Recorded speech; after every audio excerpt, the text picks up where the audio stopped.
Good afternoon to all the important guests. Thank you, Mr. Mhlanga, the program director. I want to acknowledge and appreciate the South African nation and the public, the leadership in government, the sector and oversight structures of parliament, parents and learners in the basic education sector, the school management teams, the teachers and staff, colleagues, HODs from provinces, senior managers from the Department of Basic Education, senior managers from provincial education departments, all the officials from different line functions, exams, curriculum, teacher development, communities and broader civil society, teacher unions, the leadership that is present here and those who are still on the way, Association of School Governing Bodies and professional bodies in the sector, HEIs and partners in the sector, business and media, and all the important guests. Thank you very much for your support. Thank you for honoring us this afternoon. We are eternally grateful to each one of you. I am going to go through this technical report. I've been given a maximum of 1 hour. I will try and reduce it to less than 1 hour, if possible. I'm presenting the technical report of the class of 2021. This is the outline of the presentation, a very busy outline, which I'm not going to go through bullet by bullet. I'm sure you can all see it in the interest of time. We believe that we are a system on the rise. That's the first point to make. We've always identified very important signs of a system on the rise. I think I forgot to acknowledge and appreciate our entities, in particular Umalusi, and I see the chair and I've seen the CEO of Umalusi. Thank you very much for coming as well. Thank you, sir. We are a system that has built the capacity to overcome adversity through resilience. And I was saying to the team, we did that in 2020. The class of 2020 gave us the highest number of learners who enrolled, the highest number of learners who sat for the exam, the highest number of learners who met the requirements of the National Senior Certificate, the highest number of bachelors, and the highest number of distinctions.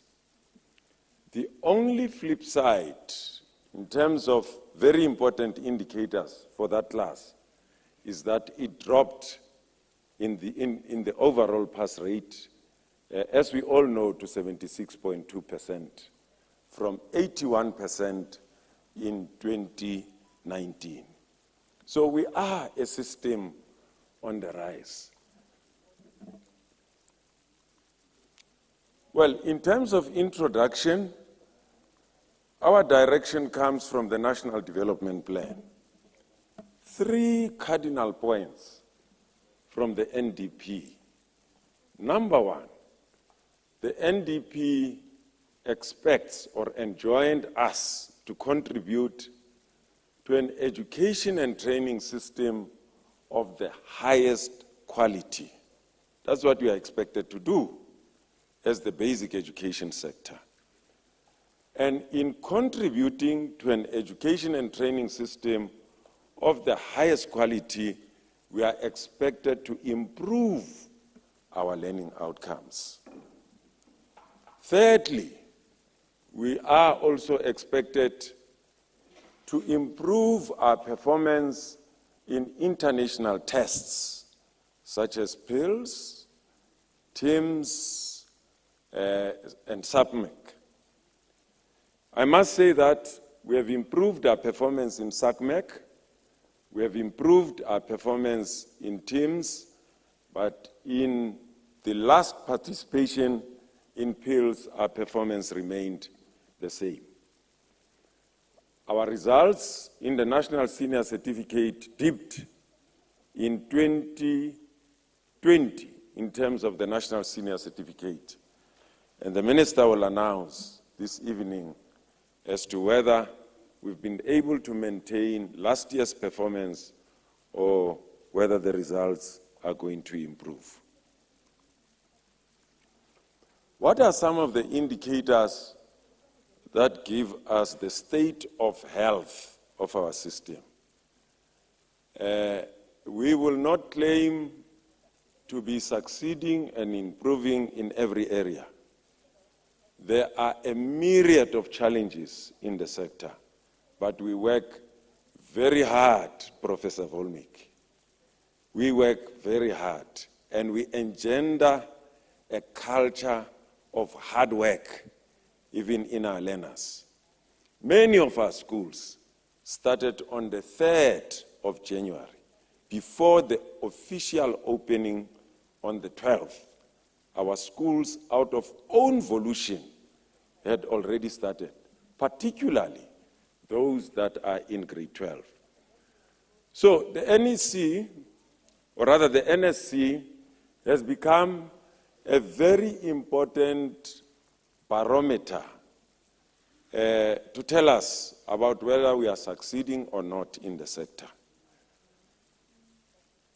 Number 2, as I've already indicated, we use international and regional tests to gauge our performance.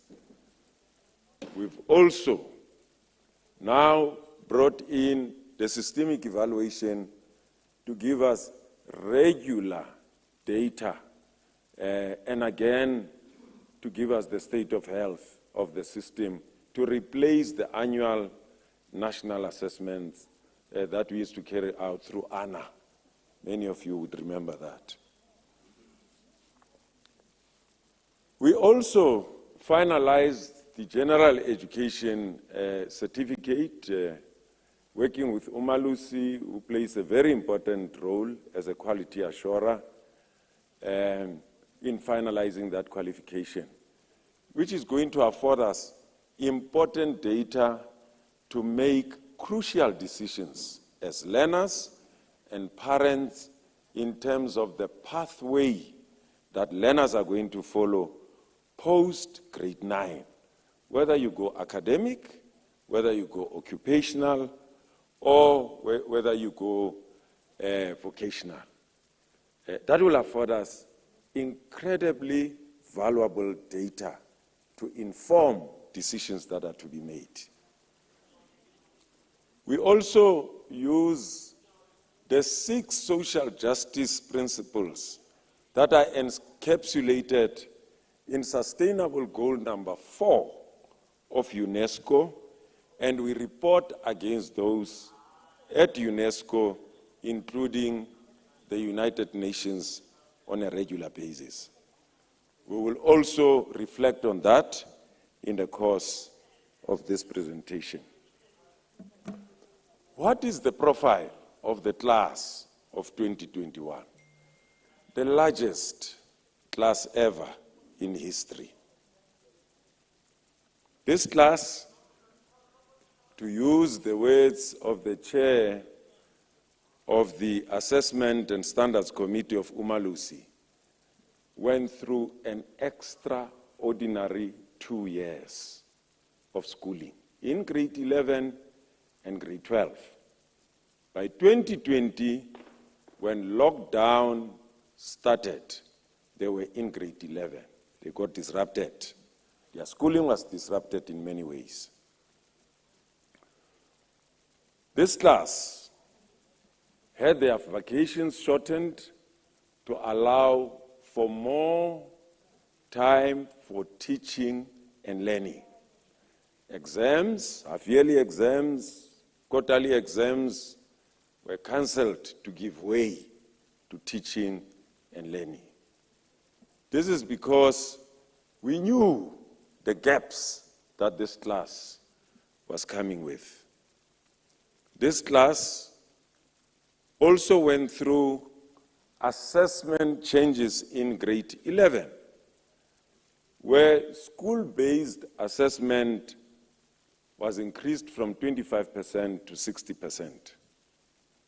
Well, the international norm is that many countries have tended to rely heavily on school-based assessment. We are trying to follow that trend. Our system is not fully ready yet, but we are going in that direction.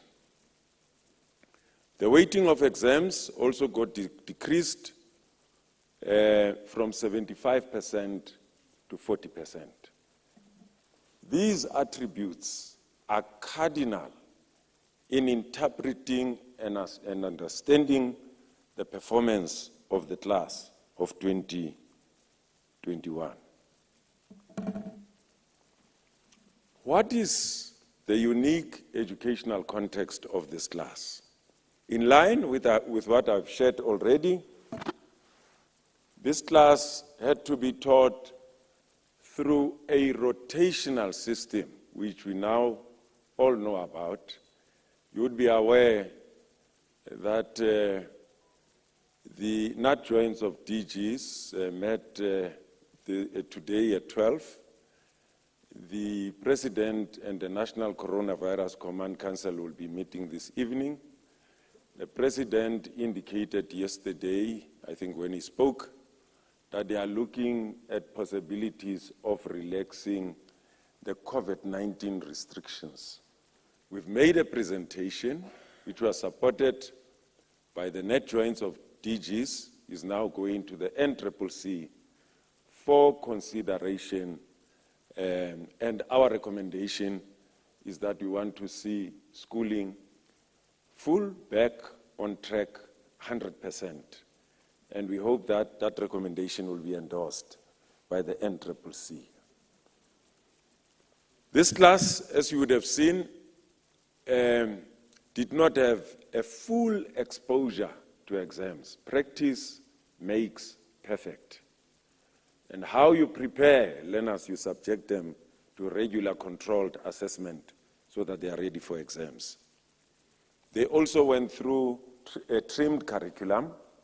If I may qualify, we selected fundamentals that are cardinal for promotion to the subsequent grade, for scaffolding in continuing with learning in the subsequent grade.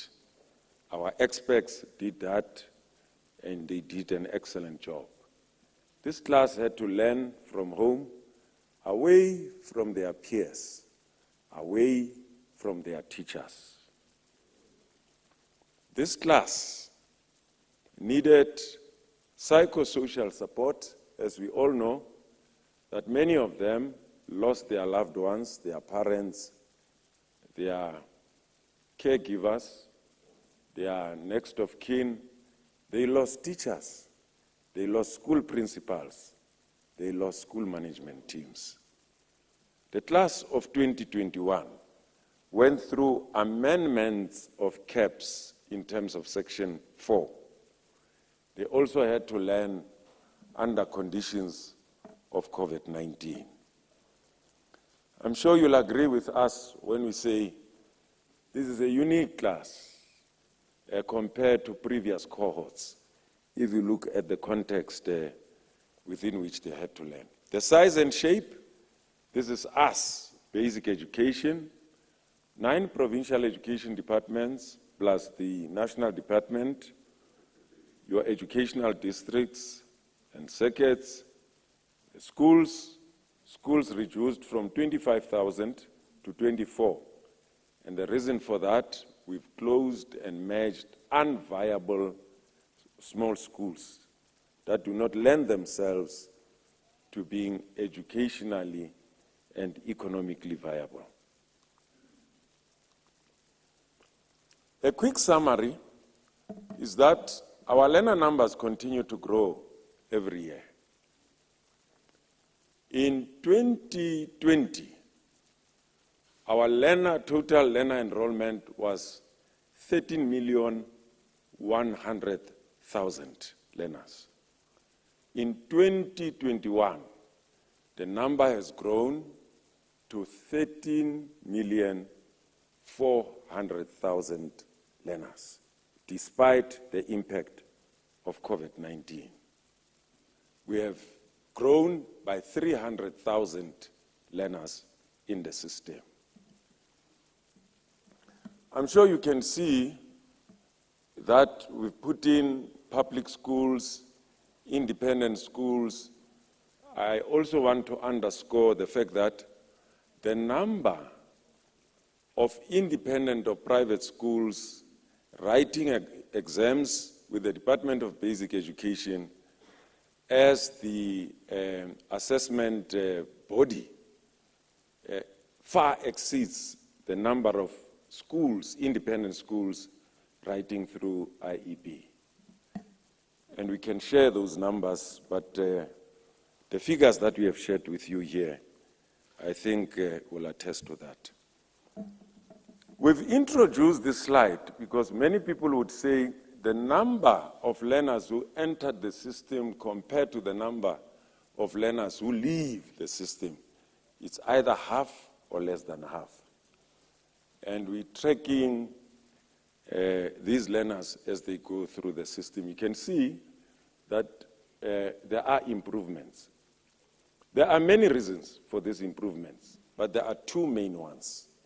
The first one is the implementation of the policy on learner progression, where we are saying learners in our system should not be retained for more than 4 years in a phase.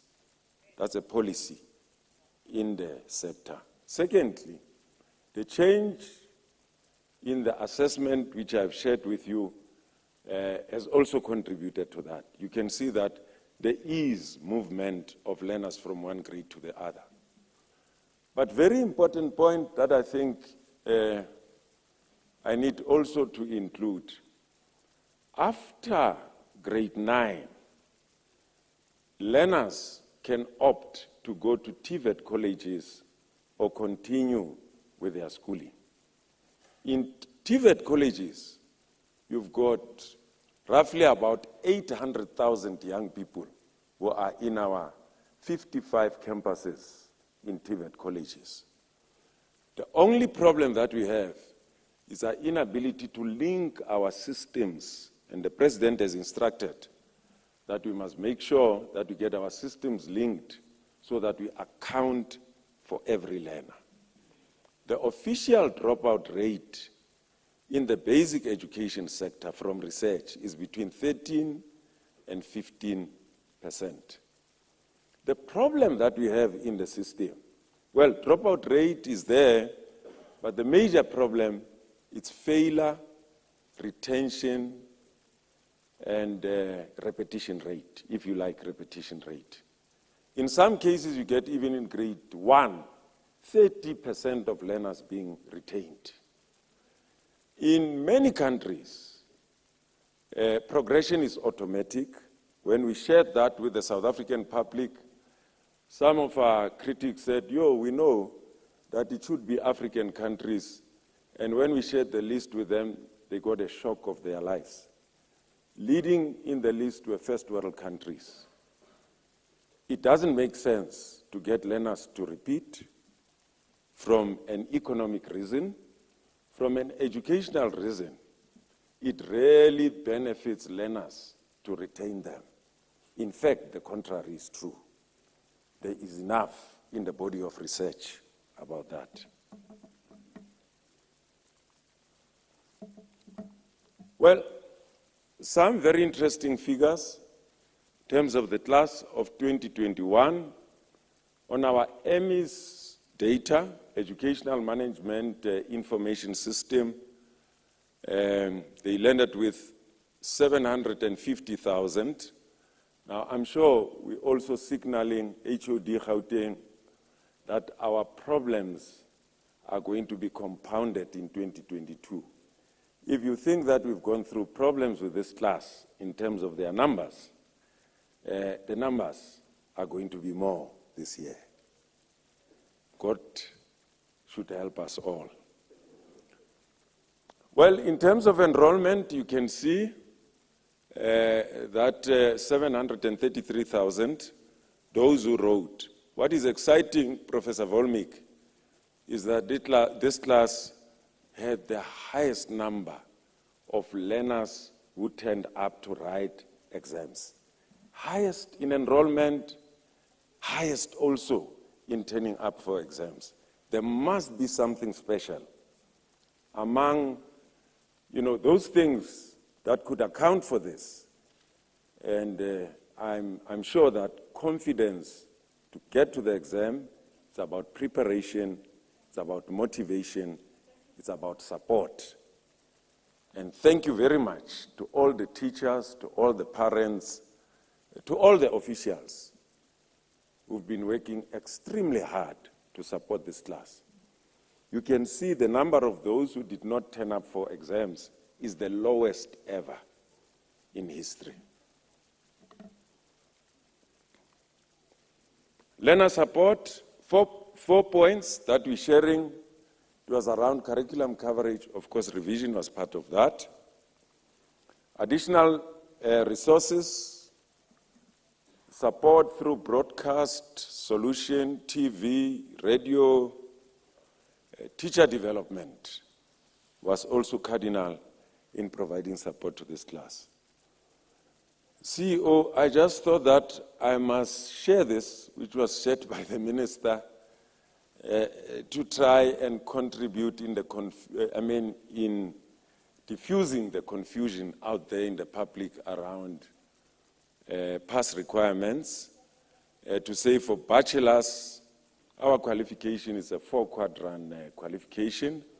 For bachelors, we have outlined the requirements there, as you can see them. The same applies to diploma, the same applies to higher certificate and the NSC.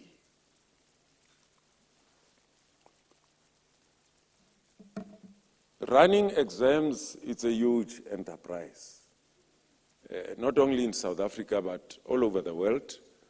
But as you can see, we had to provide these services, an excellent team of men and women throughout our 9 provinces, up to 24,000 of our schools carrying out this responsibility.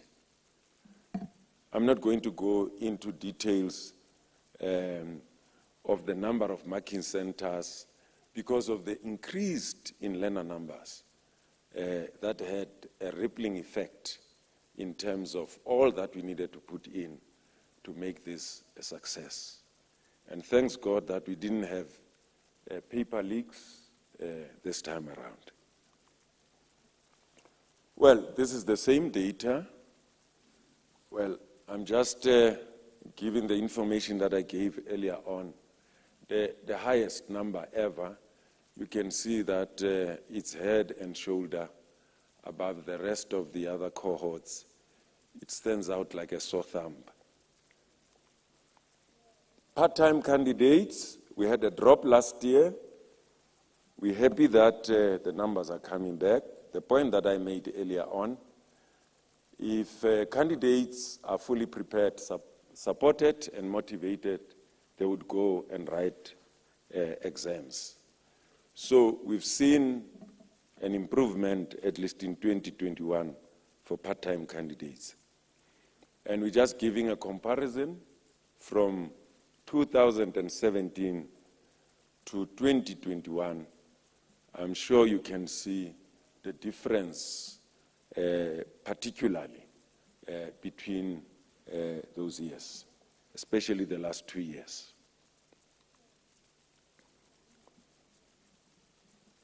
Well, what we're doing here is also just indicating again, reminding ourselves about, again, part-time candidates, but this time we're just also comparing from 2017 to 2021. Enrollment in terms of gender, of course, our girl learners being more than boy learners, a nice ratio of 44 versus 55. Well, the enrollment in terms of key subjects that we have identified, an increase, Professor Volmik, even mathematics, but we want to bring it to what we had in 2017 to even exceed that, which was 278.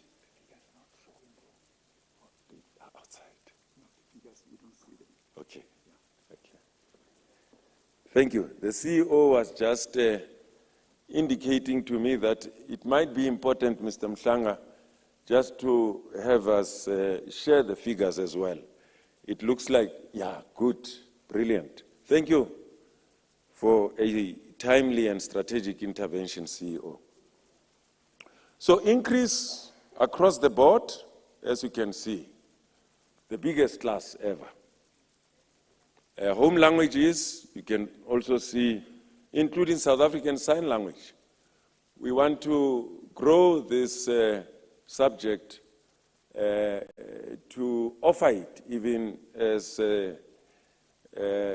first additional language in many of our schools to engender social cohesion within our communities. Technical subjects, we've introduced technical subjects in our schools in 2018 in a new form of specialization. You can see that subjects that used to be condensed together have now been broken down into areas of specialization. And these are subjects that we need to support and increase participation rate. In other words, more and more young people in our country should do these subjects so that we're able to reduce the number of young people who pursue the academic pathway to about 50 or even 40%. And then 60% must move in this direction if we are to get our economy right.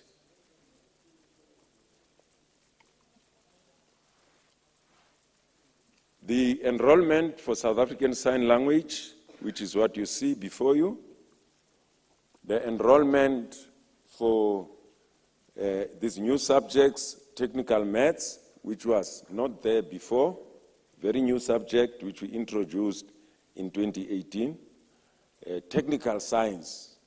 And thank you to Umalusi for having allowed a practical component, a PET, for a mathematics which is intended to support your technical subjects. But as you can see, the enrollment is very, very low.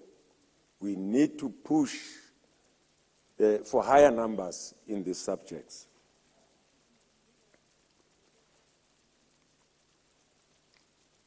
Progressed learners, we've seen a tremendous increase, of course, because of the changes in the assessment.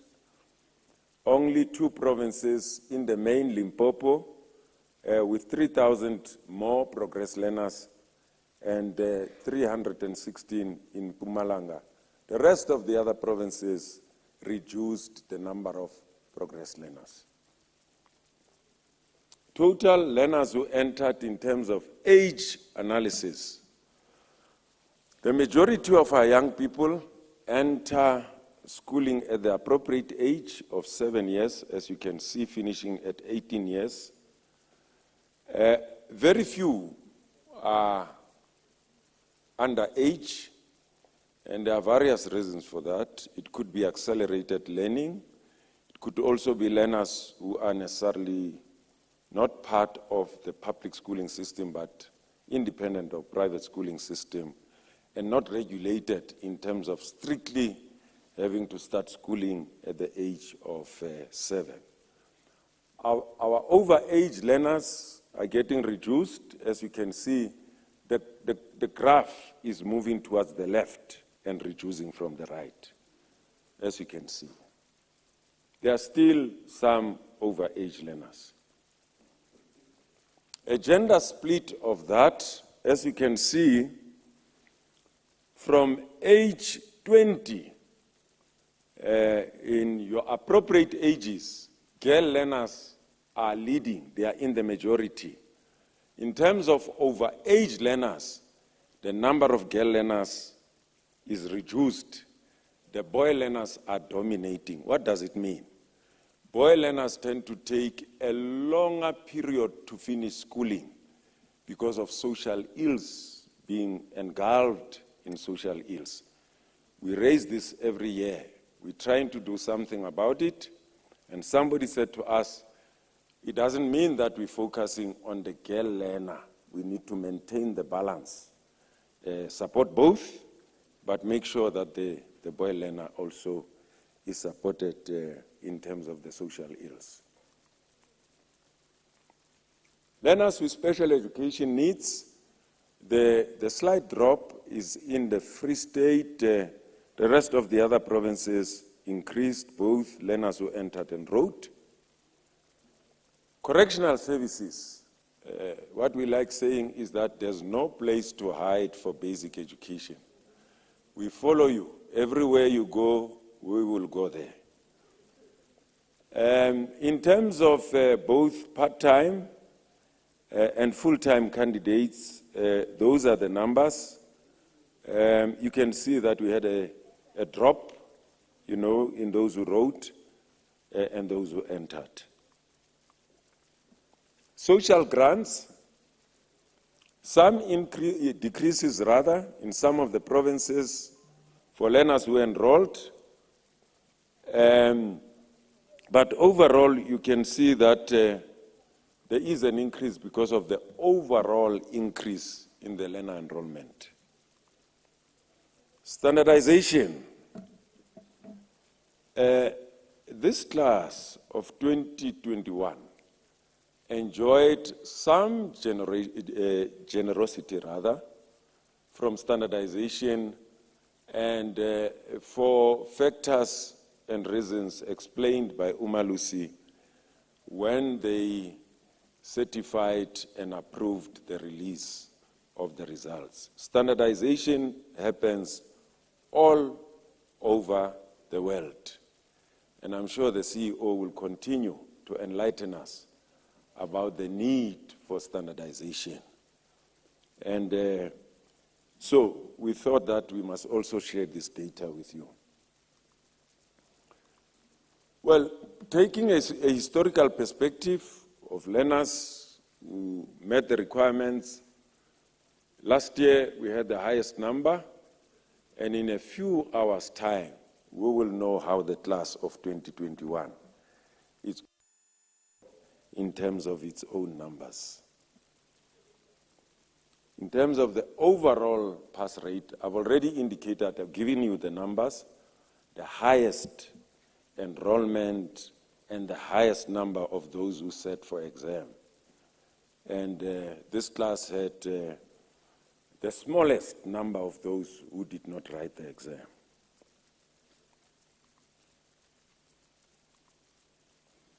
Okay, I'm going to go past this one as well.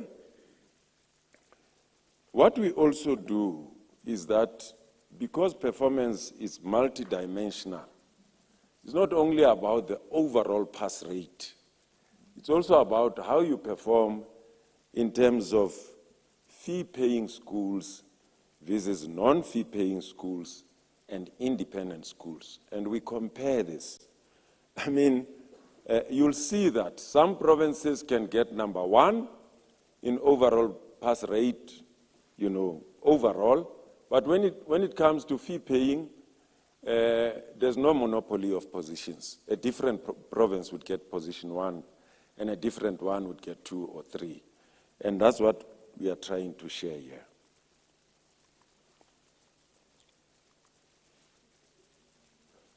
The next one is really about passes by type of qualifications. We've just removed bachelors. We have provided information on diplomas, on higher certificates, and NSC. In the next one, we've only provided information on bachelors. If you combine this plus the 3 that I've given you, you can determine what the overall pass rate is going to be. And you'll know well in advance as to what the minister is going to announce in a few hours' time.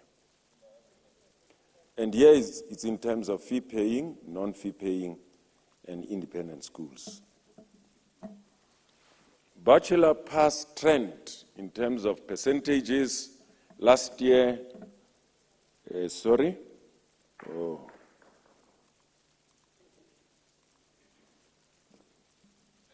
last year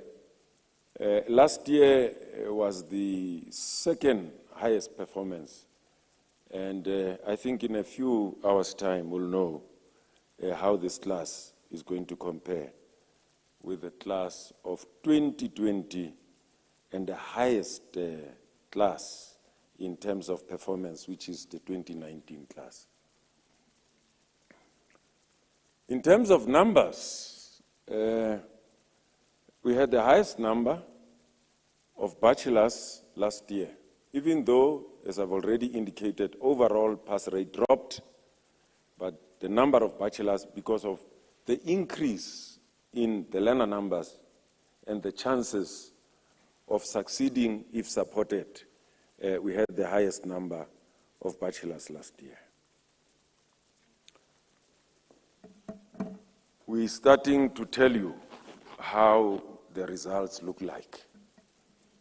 KZN has contributed the highest number of bachelors, and of course because of the population of that province, followed by Gauteng.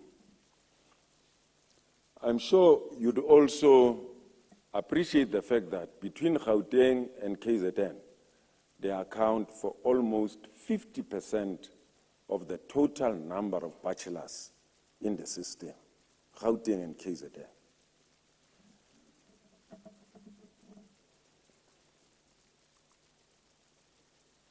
In terms of bachelor percentages, Western Cape has been leading.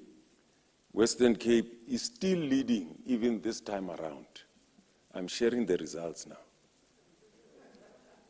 It's followed by Gauteng, Free State, and the rest of the other provinces. The actual figures will be revealed by the minister. This is a very interesting slide. When we presented this to the president, and when we came to this slide, his observation was that we have now touched the holy grail. We have almost reached the ultimate. In 2005, 20% of our schools, Quintile 4 and 5, accounted for 80% of bachelors, 2005. Fast forward, 2021, you now have Quintile 4 and 5 accounting for 38.2%, which went slightly down from 42%. Quintile 1 to 3 now accounts for 61.8%. Bachelors are quality outputs in the system, not quantity, quality outputs. It means children of people in the rural areas, in the townships and informal settlements have now increased their output to 61.8%. It's never happened in this system in history. It's the first time. I'm actually shaking. I said to the President, President, you can establish a commission of inquiry. We'll stand by this number. This is the performance of the system. And these are the figures. Believe it or not, 61.8%. Schools that the diagnostic report of the National Planning Commission said 80% of them are dysfunctional. That's where these results are coming from. Age analysis, we've just provided a table and a brief summary because I have to conclude. The younger they are, the better they perform. The more focused, the more agile, and they give better outputs. The older they become, you can see from around age 26, the performance is dropping. And then it picks up, I think, around age 28 or so, 27 or 28. The performance starts picking up when they are settled and understand the purpose of being at school. And these ages, somebody might ask, how does it happen that you've got 34-year-olds? We've got a case, but there are many of such cases, of learners who got ill for a long time, left schooling, and after they recovered, they came back to school. One of such learners will be given an award. He's a top learner among our quintiles that are going to be honored by giving them nice gifts this evening. He's one of those who left the system because of ill health for a protracted period, but came back and performed exceptionally well.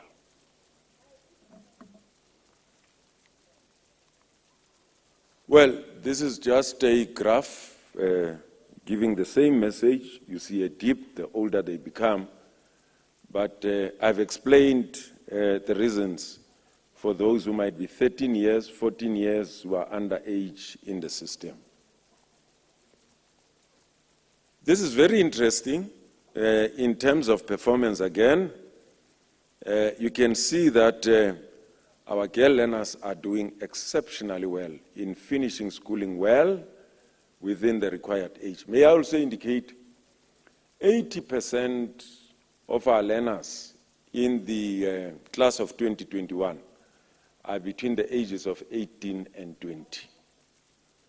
That should say that we are managing a very healthy system. A very healthy system is not a dysfunctional system. Progressed learners, as I've said, I'm just sharing some of the information that the Minister will share with you this evening. Progressed learners, Free State is leading. We also of the view that if you're able to provide the requisite support for your weaker learners, the likelihood for your province to do well and perform among the best is there. And this is the evidence. I'll go over the slide. 2020, we compare with 2021. In terms of Quintile 1, 2, and 3, we've seen a drop of those schools performing between 80% and 100% in terms of Quintile 1, but Quintile 2 and 3, you see an increase, including Quintile 3 and 4. And 100%, there's been a decrease there. Selected subjects, those that are in red, there's been a decrease. It's a mixed bag. And those that did well, did very well to give us very good numbers in terms terms of bachelors, in terms of overall pass rate, but also in terms of distinctions. And you'll see that later on. Well, we also categorize it in terms of 30% and 40%, and again, we give in that comparison there. Home languages, some improvement. Home languages are very high enrollment subjects, so you can see the majority of them did very well. And if you pass a home language, you stand a very good chance to do well. If you fail a home language, even if you get distinctions in the rest of the subjects, you fail. Those are the requirements of our policy for promotion. First additional language, that's the performance 2018 to 2021, a 30, and then South African Sign Language, that's the performance there. A slight drop from last year, you'll see that. A slight increase with 25 learners, but we're expecting that to improve even further. Technical subjects, I want to emphasize, this is the area where we need to focus more as a country. Focus more in this area to get more young people. If we want to compete with Germany, if we want to compete with Asian tigers, this is the area. If we want to bring traction in our economy, this is the area now and the future. And we really need to take this message out to our parents, to our general public, that it has to be cool for our young people to enroll for technical subjects. In the past, people used to carry the perception that if you offer technical subjects, it means you are not, academically gifted. It is not true. Some people's brains are in their skull. Some people's brains are on their hands. Some people's brains are on their feet, and they dribble like nobody's business. Some people's brains are just behind here. And brains can sit all over your body, and you can excel. And therefore, we need to encourage more and more of our young people to offer these subjects. And these subjects, Professor Volmik, performed better ever since we got to introduce them last year. And again, in terms of technical maths, I've indicated among many reasons for the improvement, it's a practical component, a pad for technical maths. You cannot build a bridge theoretically. It's got to be practical. Even at university, applied mathematics is practical. It's not theoretical. And we're introducing that from schooling so that our young people continue with that and they know what's going to mean for them. Also to support the rest of the areas of specialization. We're giving you a comparison. 2021, we had the best harvest ever. And raw marks in the main in these technical subjects. At 30, you can see how we've performed. So we want to encourage more and more young people to enroll. But we also have a responsibility to increase the number of technical high schools, to exceed the number of schools offering academic pathway. Then we'll have a very good building block for us to stimulate the economy of the country. At 40, 30, and 40, I've shared that. District performance, we moved 7 districts, improved from 60 to 69% to 70 to 79%. These are the districts in the main which contributed to the improvement that we've seen, that we have shared with you. You can see that we moved districts from 60 to 69.9 bracket, and they moved over to 70 to 79 bracket. Top 10 districts, well, time will tell whether it's going to be Gauteng, whether it's going to be Eastern Cape, or whether it's going to be Limpopo. There are surprises in the system. We want that no places are permanent for anyone in the system. There's movement from the top, there's movement in the middle, there's movement from the bottom. And those who are moving from the bottom going up, they must treat those that they meet on the way well, because they might meet them on their way down. Okay? Learners with special education needs, nice improvement. As you can see, although a drop in performance in the numbers, as you can see, number of bachelors dropped, but number of diplomas went up, but NSC also dropped. But number of higher certificate also went up in terms of learners with special education needs. Part-time selected subjects, in terms of those selected subjects, that's the improvement. Those that are in green, we've seen an improvement there. And those that are in red experienced a decrease. Distinctions, overall, a slight drop from 4.3% to 4.2%, as you can see. We've seen a drop in the Free State. That's why I told you that no positions are permanent. We've seen a drop in Limpopo. We've seen a drop in Mpumalanga, a drop in the Northwest, where I come from, a drop in the Northern Cape, and an improvement in the Western Cape in terms of the distinctions percent. And then in terms of key subjects, performance, a mixed bag, as you can see, some increase, and those that increased phenomenally well.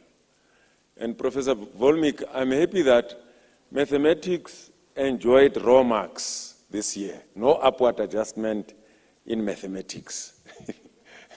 So, because people always say, these guys perform so bad, every year no upward adjustment.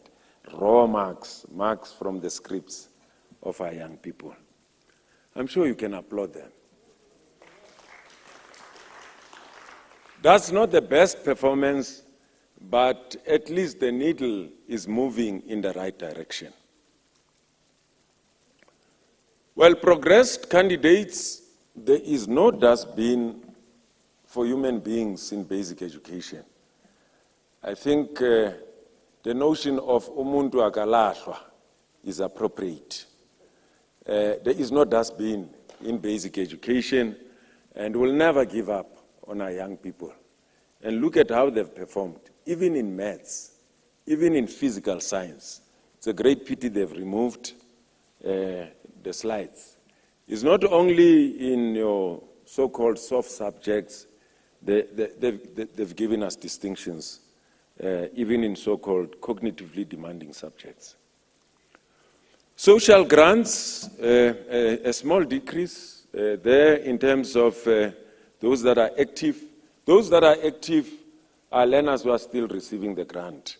Inactive receive the grant during their schooling, but in grade 12, they had outgrown being recipients of the grant. But overall increase, even in social grants, and I'm sure Minister Lindiwe Sisulu will be organizing a farewell function for these learners very soon. You can also see there their performance, a slight drop from 65.84 to 65.52. Now, there's something interesting here. Now, those that are active, I've said, are those that are still receiving the grant. There's something very strange.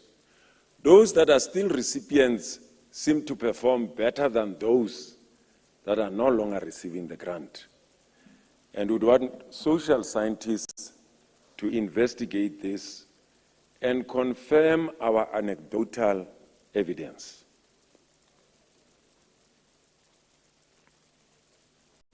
In terms of male, female, well, boy learners performed slightly better than girl learners, overall around 60% there. And then the different types of the grants participation, or rather success rate, as you can see there, the grant that usually performs very well, you can see from those grants that in fact, even the combination of the two, care dependency and child support grant, giving you 71.9% there. Well, we're giving performance by achievement type, bachelor, diploma, higher certificate, and NSC. And you can see the performance of those various categories. Correctional services, an improved performance from last year. We are in trouble, Tate Msuwe. I know people are going to say the inmates are performing better than these guys who are outside the confinement of the prison. 89.2% overall, as you can see there. Full-time candidates. I'm sure Minister Lamola, I've received an invitation already. On the 24th, they'll be holding their award ceremony for their inmates. They've got the data. They know about this performance. Part-time candidates, 40%. I'm done. We also reflect on the performance of each class in terms of the 6 social justice principles that are part of Sustainable Development Goal number 4 of UNESCO and the United Nations. And we're reflecting on our progress in this regard. At your own leisure, you'll see how we have performed. The numbers are just amazing. They grow from year to year. In conclusion, we believe that the system has demonstrated resilience to overcome odds. And this performance of the system is inherent in the performance of our learners. We also happy to know that we are well on course in realizing the National Development Vision. We are not yet where we should be. We've made good progress, and there are significant signs to indicate that we have a system that is on the rise. Thank you for your indulgence. Thank you very much.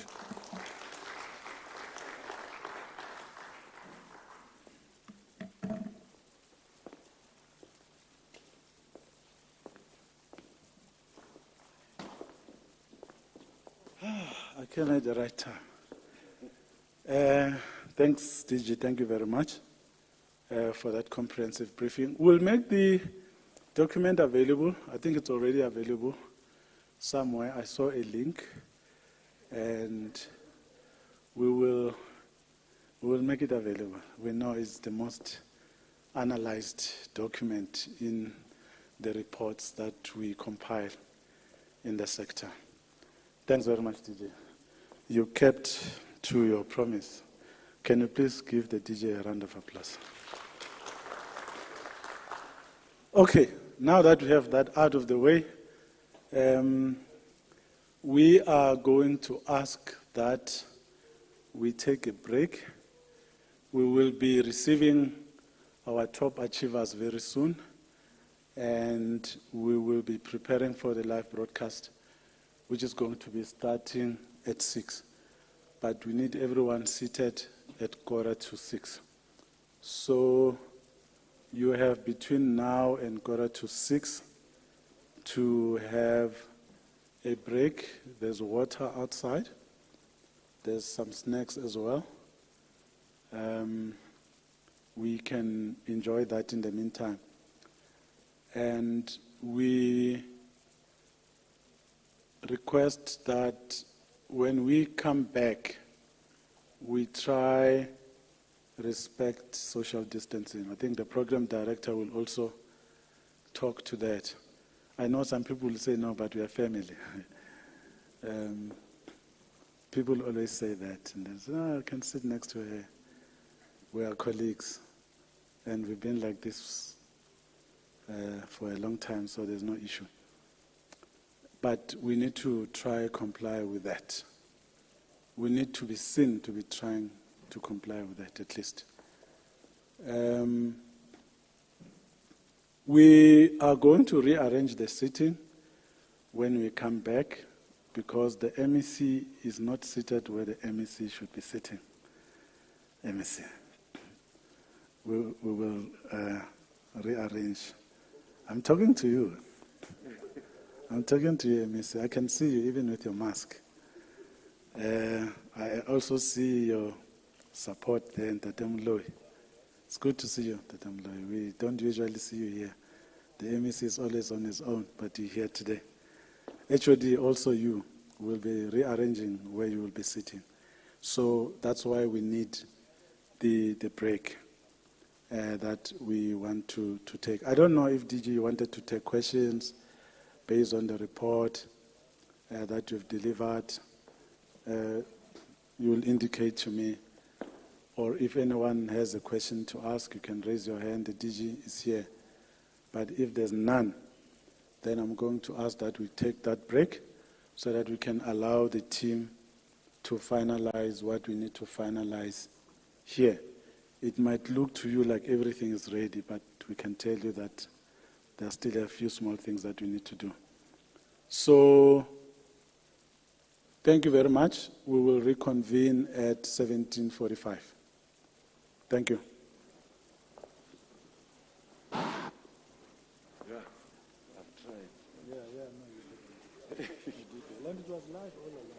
Is it? Yeah, live all along. But you deprive people figures inside. No, there was a problem. Okay. That's why I'm breaking now so that we can fix it. Okay. Because it will affect the broadcast data. Okay. Have you got the draft speech of the minister?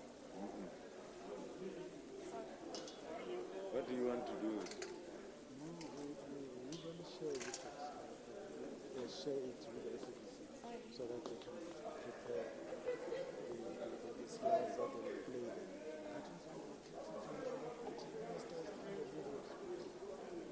No, you did that this time around. You did that.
Siyabangena. Wars Matrix is back and better than ever, with catch-up lessons, revision and learning support on more platforms than ever before. There are great support materials on the DBE Cloud. Find us on television and revise 10 subjects. And if you miss something, relax, Ntwana. Go to our YouTube channel or DSTV catch-up. Need help? Check out Vele, our Telegram-based chat platform where teachers are waiting to help you. Prefer WhatsApp? Send questions or voice notes to our Wars Matrix WhatsApp line. And that's not all. Want to test yourself? Check out the Matric Live app. Hey Matrix 2021, we've got you covered. Confused where to go? Visit the Warza Matrix website at warzamatrix.co.za. Warza Matrix.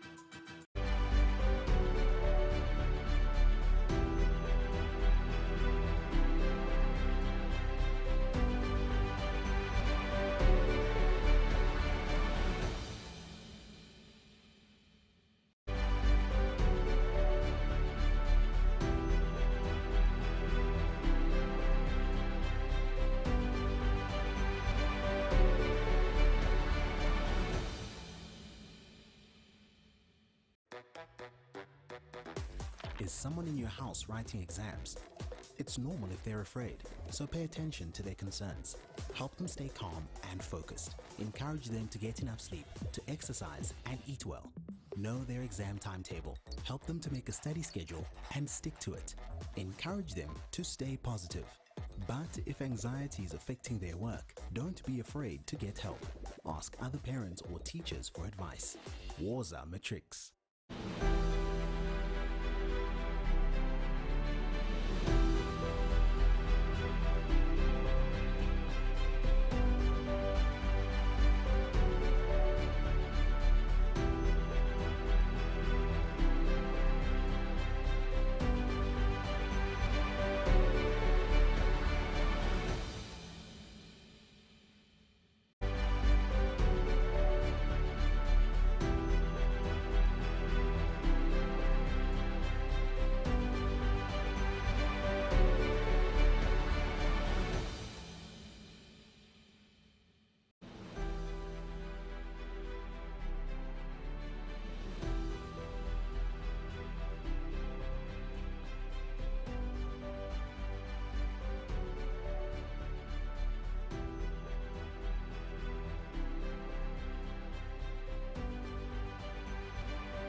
Being a teacher is one of the toughest jobs, especially during exams. Educational television is there to support you, to help learners learn better. Know when your subject is being broadcast and remind them to watch. Go through past exam papers so they watch with a purpose. Tell them to watch actively. Get them to write down, SMS or WhatsApp you their questions. Set them quizzes. Your support matters. Help them learn and study with confidence.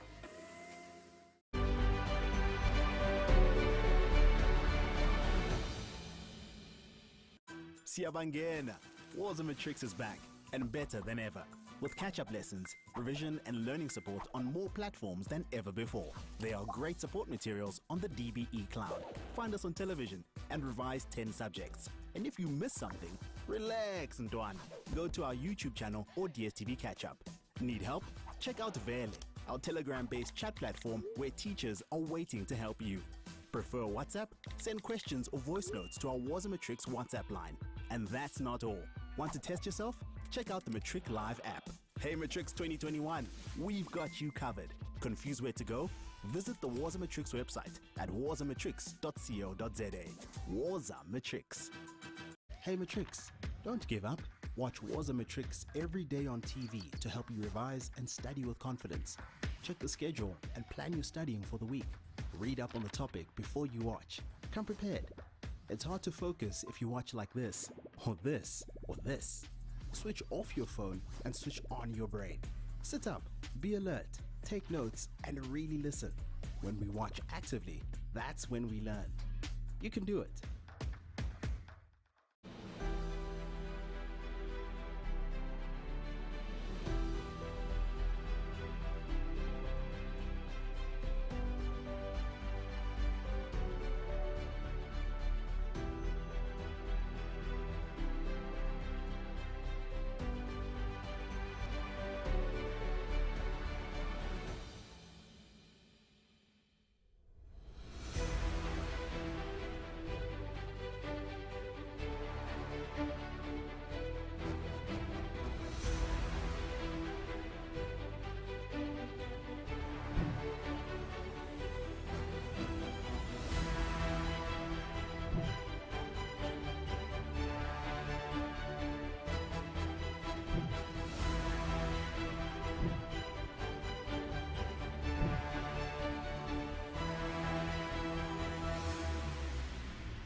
Siyabangena!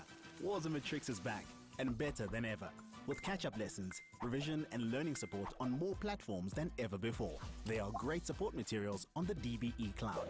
Find us on television and revise 10 subjects. And if you miss something, relax, Ntwana. Go to our YouTube channel or DSTV catch-up. Need help? Check out Vele, our Telegram-based chat platform where teachers are waiting to help you. Prefer WhatsApp? Send questions or voice notes to our Waza Matrix WhatsApp line. And that's not all. Want to test yourself? Check out the Matric Live app. Hey Matrix 2021, we've got you covered. Confused where to go? Visit the Waza Matrix website at wazamatrix.co.za. Waza Matrix.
Siyabangena!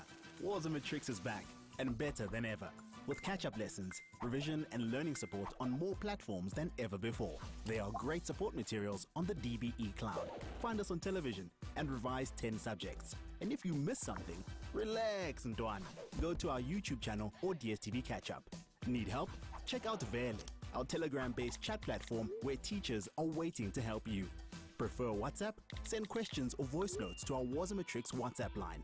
And that's not all. Want to test yourself? Check out the Matric Live app. Hey Matrix 2021, we've got you covered. Confused where to go? Visit the Waza Matrix website at wazamatrix.co.za. Waza Matrix.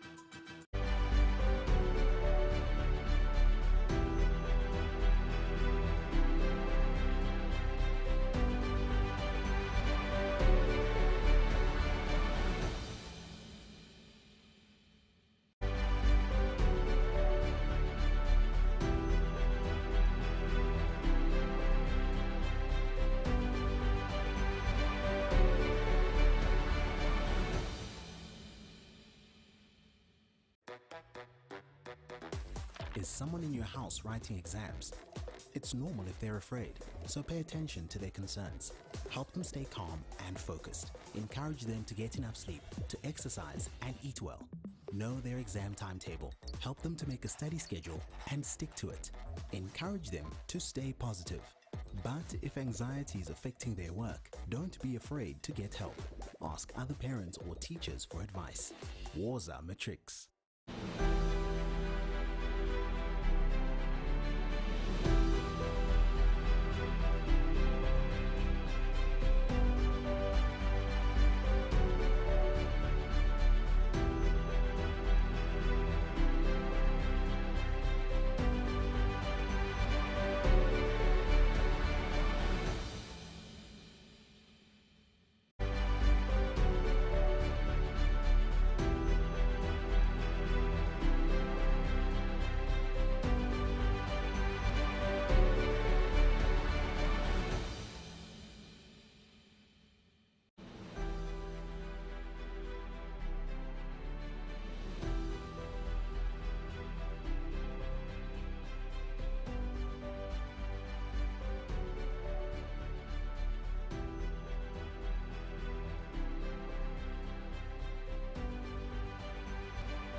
a teacher is one of the toughest jobs, especially during exams. Educational television is there to support you, to help learners learn better. Know when your subject is being broadcast and remind them to watch. Go through past exam papers so they watch with a purpose. Tell them to watch actively. Get them to write down, SMS or WhatsApp you their questions. Set them quizzes. Your support matters. Help them learn and study with confidence.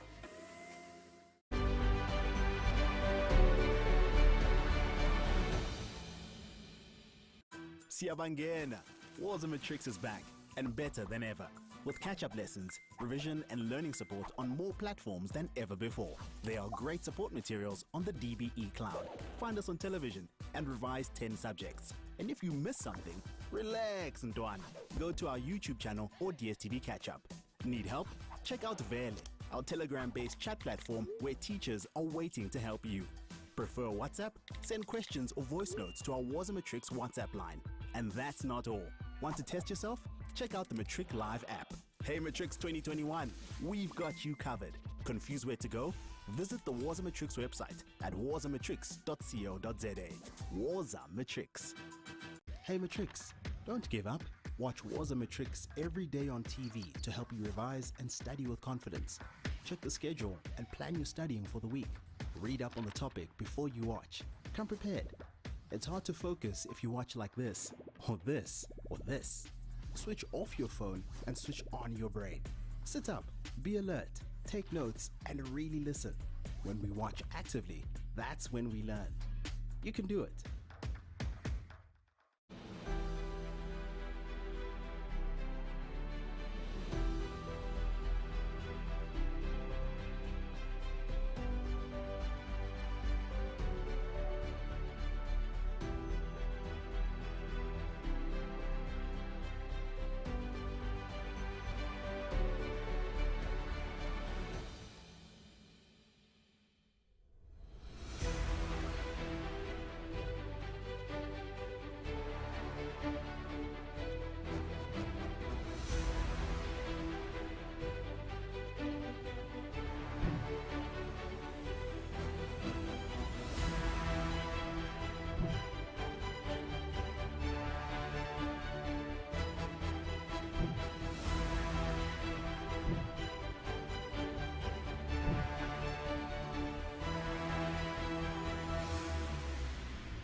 Siyabangena.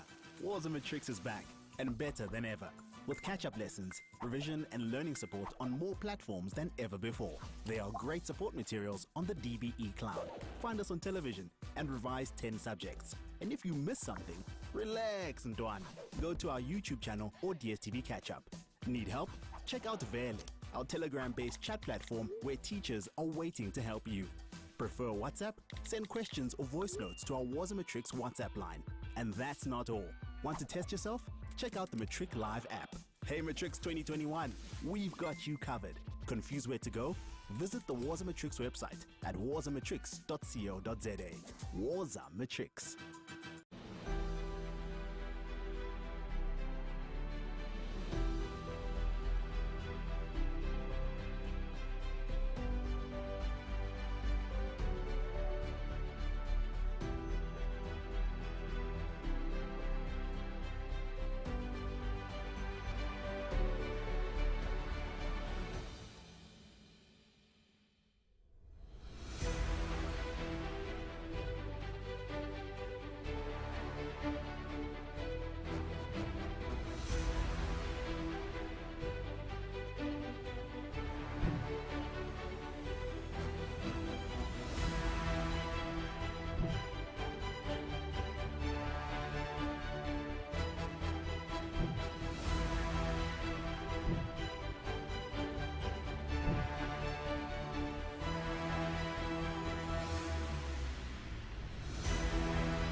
Siyabangena. Waza Matrix is back and better than ever, with catch-up lessons, revision and learning support on more platforms than ever before. There are great support materials on the DBE Cloud. Find us on television and revise 10 subjects. And if you miss something, relax, Ntwana. Go to our YouTube channel or DSTV catch-up. Need help? Check out Vele, our Telegram-based chat platform where teachers are waiting to help you. Prefer WhatsApp? Send questions or voice notes to our Waza Matrix WhatsApp line. And that's not all. Want to test yourself? Check out the Matric Live app. Hey Matrix 2021, we've got you covered. Confused where to go? Visit the Waza Matrix website at wazamatrix.co.za. Waza Matrix.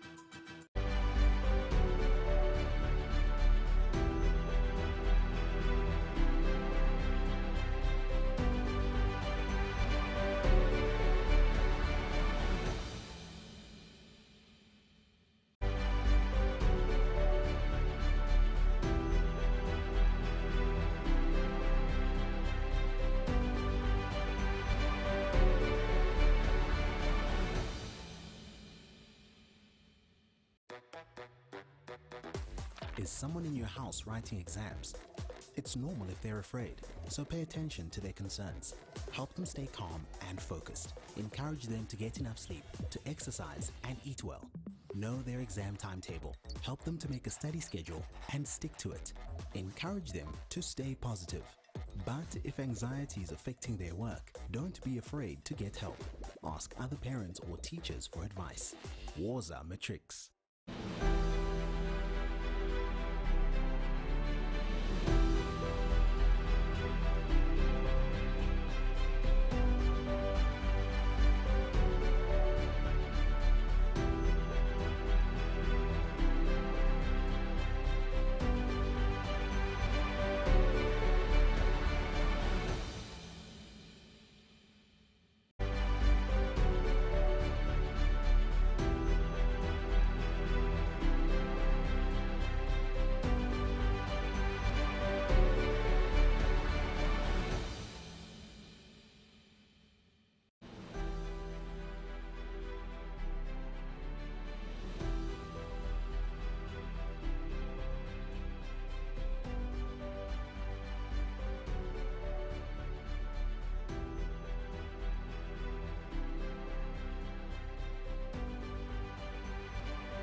Being a teacher is one of the toughest jobs, especially during exams. Educational television is there to support you, to help learners learn better. Know when your subject is being broadcast and remind them to watch. Go through past exam papers so they watch with a purpose. Tell them to watch actively. Get them to write down, SMS or WhatsApp you their questions. Set them quizzes. Your support matters. Help them learn and study with confidence.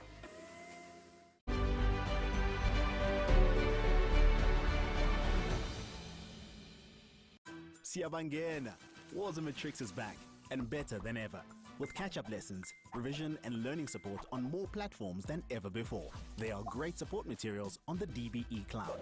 Find us on television and revise 10 subjects. And if you miss something, relax, Ntwana. Go to our YouTube channel or DSTV catch-up. Need help? Check out Vele, our Telegram-based chat platform where teachers are waiting to help you. Prefer WhatsApp? Send questions or voice notes to our Waza Matrix WhatsApp line. And that's not all. Want to test yourself? Check out the Matric Live app. Hey Matrix 2021, we've got you covered. Confused where to go? Visit the Waza Matrix website at wazamatrix.co.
Hey Matrix, don't give up. Watch Wars of Matrix every day on TV to help you revise and study with confidence. Check the schedule and plan your studying for the week. Read up on the topic before you watch. Come prepared. It's hard to focus if you watch like this, or this, or this. Switch off your phone and switch on your brain. Sit up, be alert, take notes, and really listen. When we watch actively, that's when we learn. You can do it.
Siyabangena.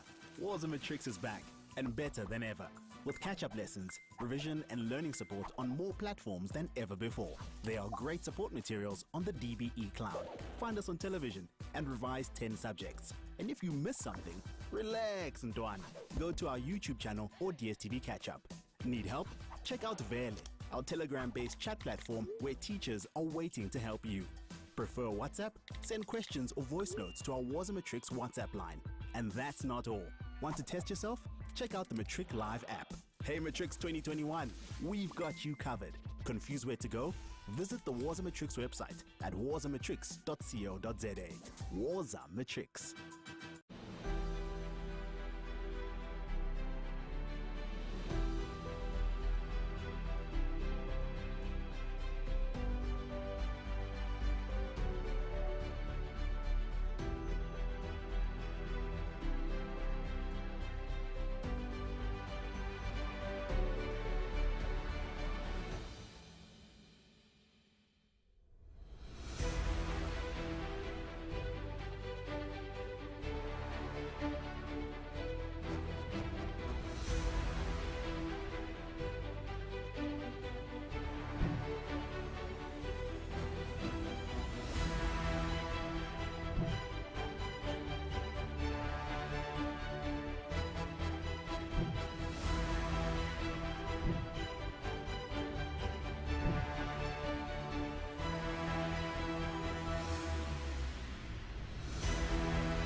Siabangena.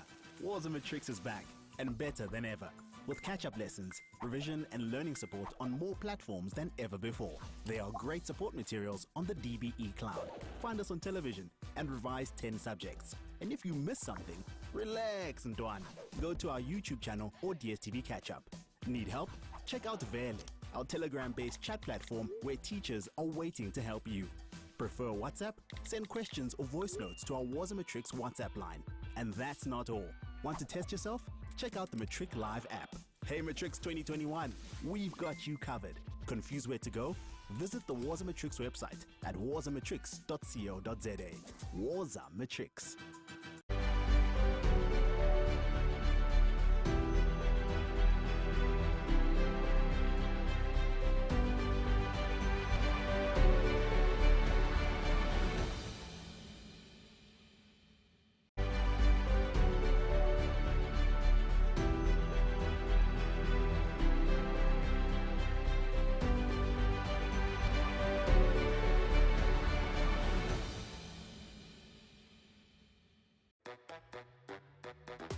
Is someone in your house writing exams? It's normal if they're afraid, so pay attention to their concerns. Help them stay calm and focused. Encourage them to get enough sleep, to exercise and eat well. Know their exam timetable. Help them to make a study schedule and stick to it. Encourage them to stay positive. But if anxiety is affecting their work, don't be afraid to get help. Ask other parents or teachers for advice. Waza Matrix.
they can. So a very good evening. I want to start by welcoming, of course, our listeners and viewers tuning in from SABC's TV and radio stations, as well as those joining us from other media platforms and indeed other media houses and channels. So a very warm welcome to you.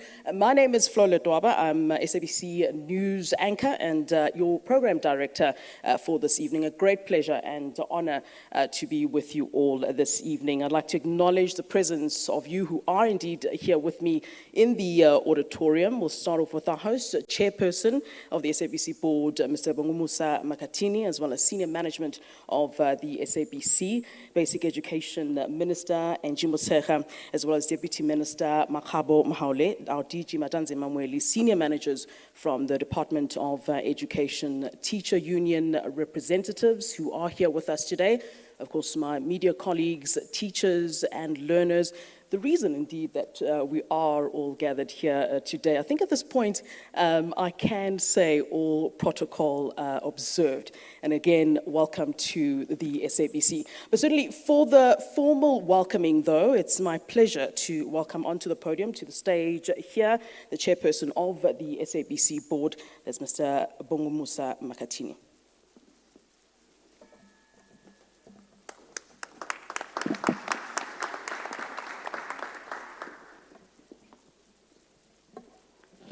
Thank you, Program Director. If you may allow me to take my mask.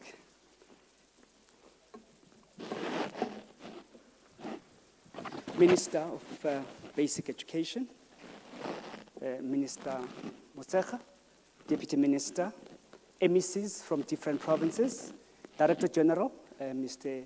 Mweli, department officials present here, educators past and present, who are here with us tonight, esteemed learners, ladies and gentlemen, good evening. Today marks an important milestone in the educational journey of our learners. It is a culmination of persistence to acquire knowledge, resulting in matriculation of the class of 2021. As the SABC, we are proud to have played a pivotal role in cultivating a culture of education and learning by providing support to learners through SABC education platforms. For the past 25 years, the SABC has enriched minds and lives of young people through award-winning education programs. Notwithstanding education being a human right, it has been our mandate and responsibility as the public broadcaster to provide compelling education content that is key to fully developing human capital and enhancing more democratic and cohesive society. Nearly 2 years since the outbreak of COVID-19 pandemic, our environment has changed significantly, testing our most enduring resilience to hold on what was. As a result, learning has become more complex, posing immeasurable challenge to educators, administrators, and learners. The challenge presented the SABC with an opportunity to innovate its offering and to explore new ways of fulfilling our public mandate of informing, educating, entertaining nation citizens. To this effect, in 2022, the SABC launched a dedicated SABC education channel in response to a national lockdown that restricted movement and disrupted regular schooling. Our radio and television platforms became key vehicles for learners to access curriculum-based content. Geleza Nati, Tube, and Woza Matric are examples of programs introduced to provide critical revision, curriculum support, as well as exam preparations for grades 10 to 12 across all subject areas.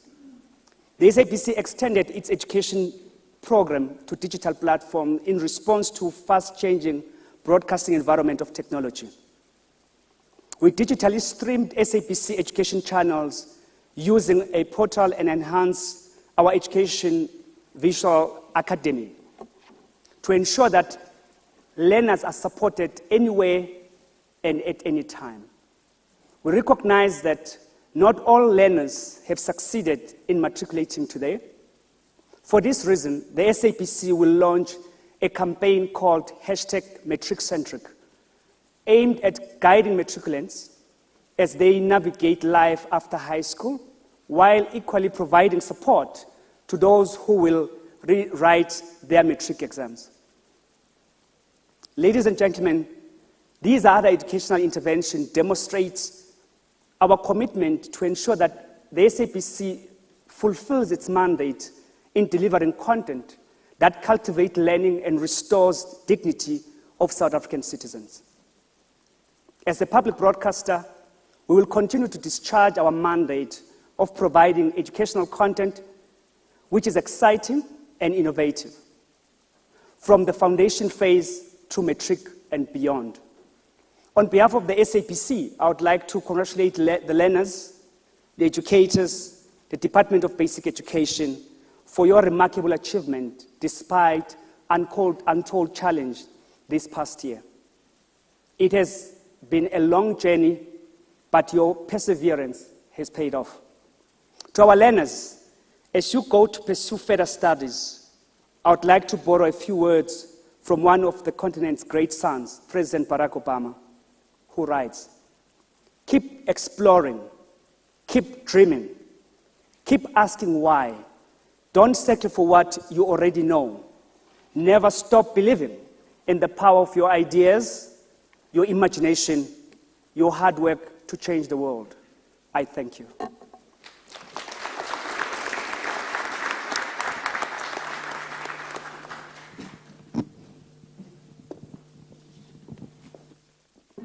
Thank you very much to you. We certainly do appreciate you giving us that warm welcome to everyone who is indeed here. In a moment, of course, the moment we've all been looking forward to, and I wonder, Minister, if this is the most stressful time of your life or your favorite time of the year. So Minister Motshekga will certainly be coming onto the stage to address us, and we'll be giving out the awards to the top learners that are indeed with us here today. And just to let you know, when we do get to that prize-giving ceremony, just a reminder indeed to the students, we will call out the third-placed learner. The third-placed learner, if you can please stand up so that we can see you and acknowledge you. The second-placed learner, if you can also do the same, stand up so that we can acknowledge you. And then when I refer to the first-placed learner in each category, you will then kindly move forward, come close, and go to the minister. The minister will then give you an award, and then, of course, you will then return to your seat. So certainly that is what we're all looking forward to at this time, but also that the minister will be giving us an indication as to how the different provinces did perform. And I can see most of the MECs who will be very nervous today to see where they are placed. Good luck to all of you. This always feels like some sort of, test for you guys. Hey, and then you've got your principal right there to tell you how you indeed achieved and how you did for the year. So we'll certainly be watching you and how you performed. I do believe at this time there is a video that has been put together by the Department of Basic Education, and I think it shows just the work that's been put into the work of the learners and Matric. Of course, for 2 years, or over 2 years now, we've been dealing with a pandemic, and I think it's so important to applaud these learners who have had to not only worry about Matric. We've all been through that phase where you've really sort of been stressed out for the whole year, but then also having to deal with the fact that we are in a pandemic. So not the usual sort of learning that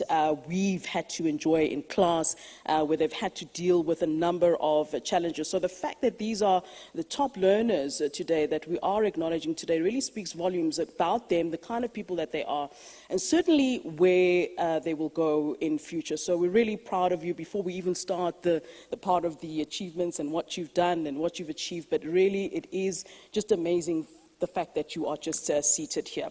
All right, so let's indeed take a look. I think it is ready now. The video by the Basic Education Department of how the year was, the past year of 2021, and the matriculants of 2021, how they performed. Let's wait a second for that.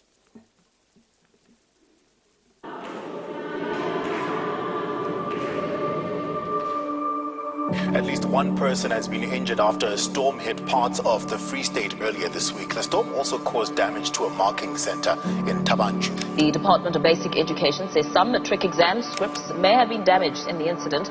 Accounting paper 2 and business paper 2 were being marked. In this hail, the papers are everywhere. We really need your assistance. I got most of the markers in the hall. It's rain, it's water everywhere with all the scripts inside for business studies paper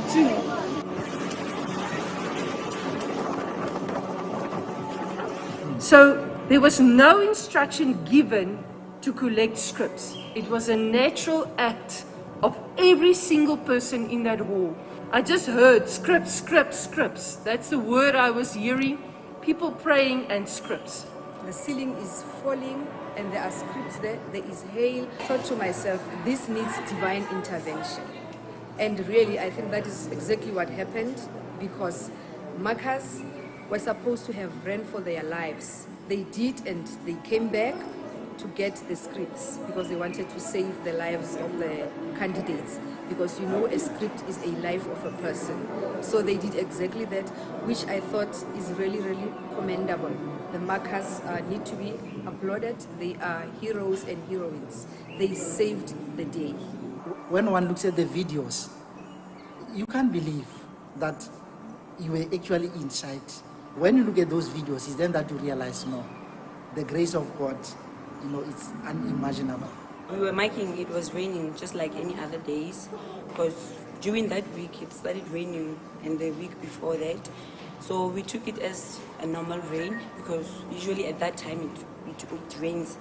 So we took it like a normal rain, and then we had sounds. There was a moment when it sounded like a helicopter above the hall, so, and it sounded like it's going to crash into us. We heard whoop, whoop, whoop the whole time, and that was actually the storm taking off the roof, and we didn't even know it. But I remember I saw the roof being ripped off by a strong sound of an aeroplane, a bang, and I hit myself under the table. We thank God and the departments and everybody who from that day were giving us support, especially the wellness employees were here to give us support, because we know that when things are like this, we don't mourn or react to the shock in the same manner. The department organized a social worker for us, and then that's when I realized that, you know, it was a life-threatening situation, to be honest.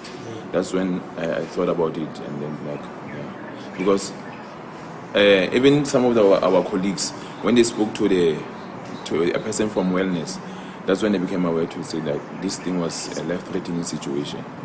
So now what I can say is that they are really, really frustrated and hurt. Some even indicated that their cars were destroyed. There is so much damage that has been done. It's not only emotionally and even on their own properties. So their cars were not in good condition. The windscreen were broken. The cars has dents. You know, it's actually not a very good state of mind. They wanted even not to mark on the particular day. I don't know what I can say to you, but I thought I was going to die. I thought all of us were going to die. But I just want to say God has protected us. God has shown us that He is our mighty God. And I also want to thank the department for what they did for us, counseling us through that traumatic experience, and their presence, the Department of Education coming, you know, seeing the CEO of Umalusi,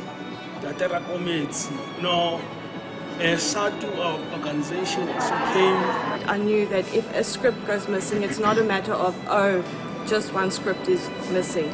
Just one script is just one person's life. They cannot get the matric results. And I knew that was my responsibility, because I had been running the in and out, and I knew it was my job to locate the scripts at any given moment that people needed. And I knew that was my responsibility, and I think that was the biggest thing for me is, am I going to be able to find every script? Are we going to be able to account? Are we going to be able to find the owners of all the scripts? That was the biggest thing that kept me up at night. We had to save what we could, and that's what the director said when we called him. He said, no, save what you could.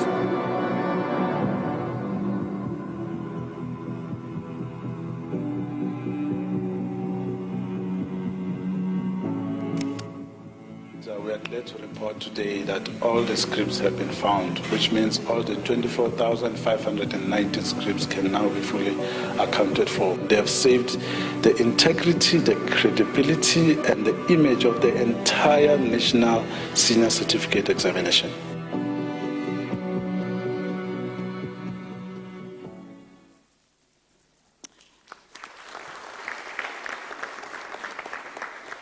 So it's clearly never without drama, Minister. So, you know, for us to get here, it takes a very long road. And of course, it comes with things that you didn't expect. I mean, you would expect that, you know, flood would have caused so much issues. So certainly well done to the Department of Basic Education that we are indeed here today and able to release those results. Let me introduce onto the stage Minister of Basic Education, Angie Motshekga.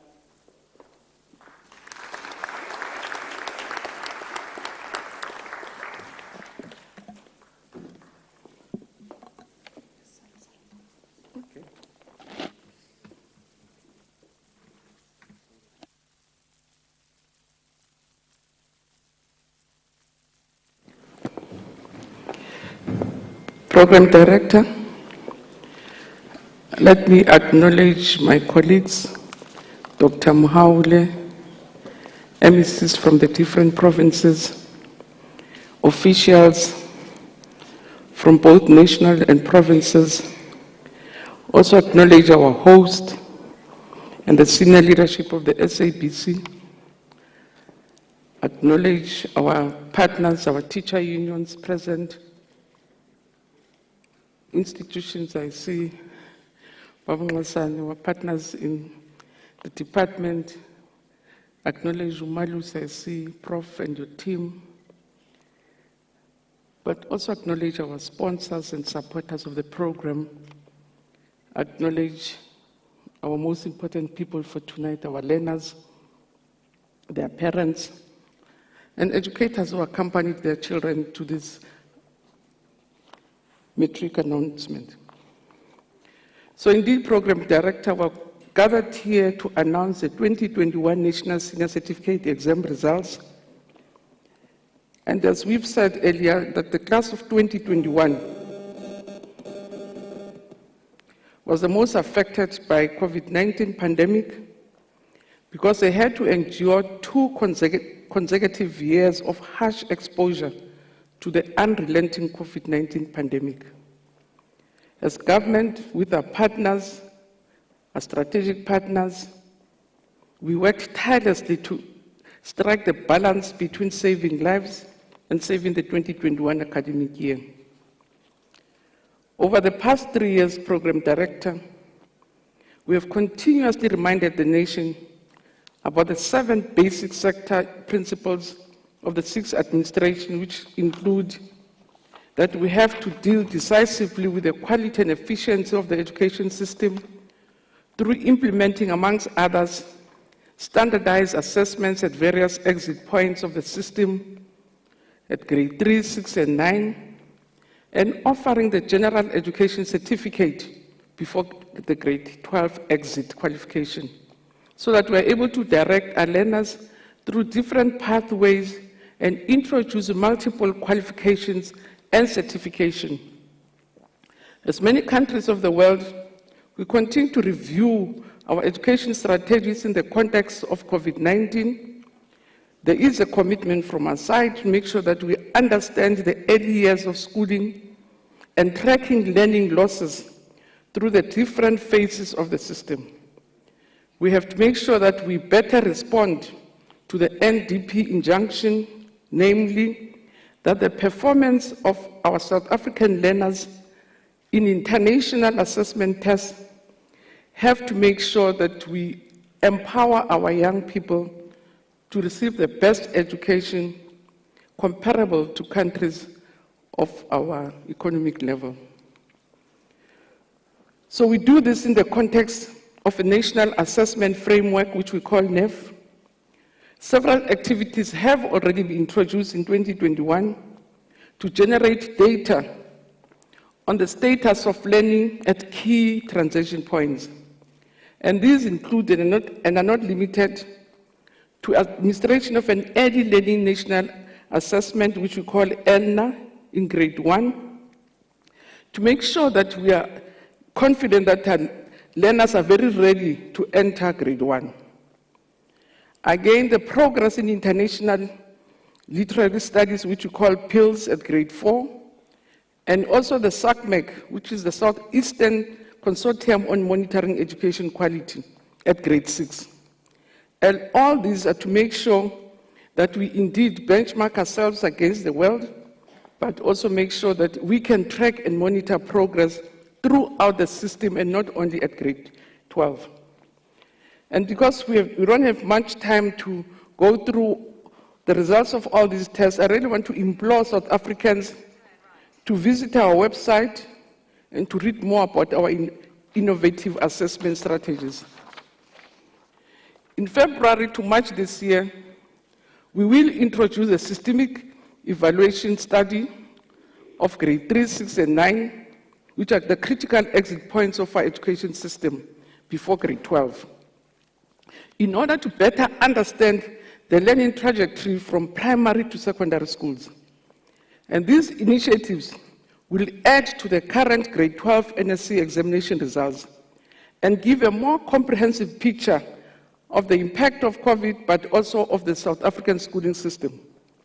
So within this framework, the department has taken steps towards the introduction of the General Education Certificate, which is an old commitment since 1995, and it comes from the White Paper on Education and Training, the Government Notice 196 of 1995. This General Certificate is seen as an important and progressive qualification that allows for learners after 10 years of schooling, which is grade 9, to be recognized for the level of curriculum attainment, the general capabilities and talents through issuing a report or a certificate. And to achieve this goal, the proposed assessment model has been designed to integrate the 21st century skills into school-based assessments, standardized curriculum tests through an inclination assessment. So information and scores from these components will be used to generate a report card reflecting a holistic dashboard of learner skills and capabilities. As a department, we've consulted broadly with basic education sector stakeholders, with our partners and experts in the most appropriate model for the General Education Certificate, and public comments have been considered in amending the draft policy. This year, about 300 schools will participate in the GEC pilot, with the further upscaling in 2023, and by 2024, all schools will be participating in the GEC policy. On the National Senior Certificate, which is what we've come for it, Program Director, during last year's budget debate on basic education, we did remind the nation that we're increasingly prioritizing interventions, improvement programs, and policies that target improved quality learning and teaching, and implementing accountability systems to ensure that quality outcomes are achieved through the system of basic education. Given South Africa's divided past and the continued negative impact of socio-economic realities on learning outcomes, the interventions and improvement programs we continuously introduce or are attempting to counteract the unintended negative impact and learning deficits on learner attainment. And our interventions continue to cater for both learners where the risk of underperformance, the learners who are moderate to high achievers. And this differentiated approach does aim to address both deficiencies that may prevent learners from achieving good educational outcomes, as well as providing support to moderate and high achievers to improve their performance, thereby improving quality learning outcomes. And this has led to, despite the devastation brought by COVID-19 pandemic, our interventions were multi-pronged. We focus on saving lives against the novel COVID-19, while focusing on improving the quality and efficiency of learning and teaching outcomes. We continue to the differentiated timetable, the trimmed curriculum delivery for the school committees below grade 12, the regular provisioning of extra tuition and support provided to the matric class of 2021, and all these were intended to mitigate against the risks that were brought about by the prolonged absence of learners from schools. It is therefore correct, I think, Chair, to contextualize a hostile environment within which the class of 2021 set for the 2021 National Senior Certificate. We're also grateful, Prof, that Umalusi declared the credibility and the integrity of the 2021 National Senior Examinations.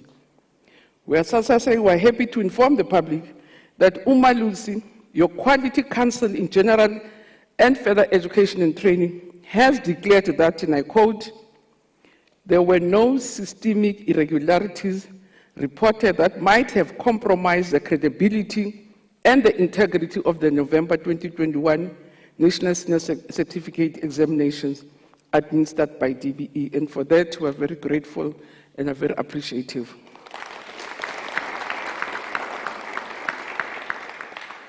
And the Executive Committee of Umalusi further approved the release, and I quote, the release of the DBE November 2021 NSC's examination results based on the available evidence that the examinations were administered in accordance with the examination policies and regulations, and for that we are also very grateful and appreciative.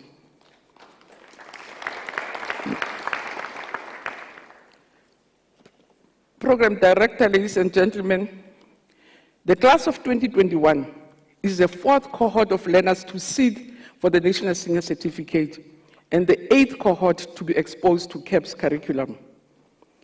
It is the fourth cohort to be introduced to 12 new additional offerings, comprising African Sign Language as a home language, written by 127 candidates. Again, this cohort wrote exams in civil technologies, mechanical technologies, and electrical technologies.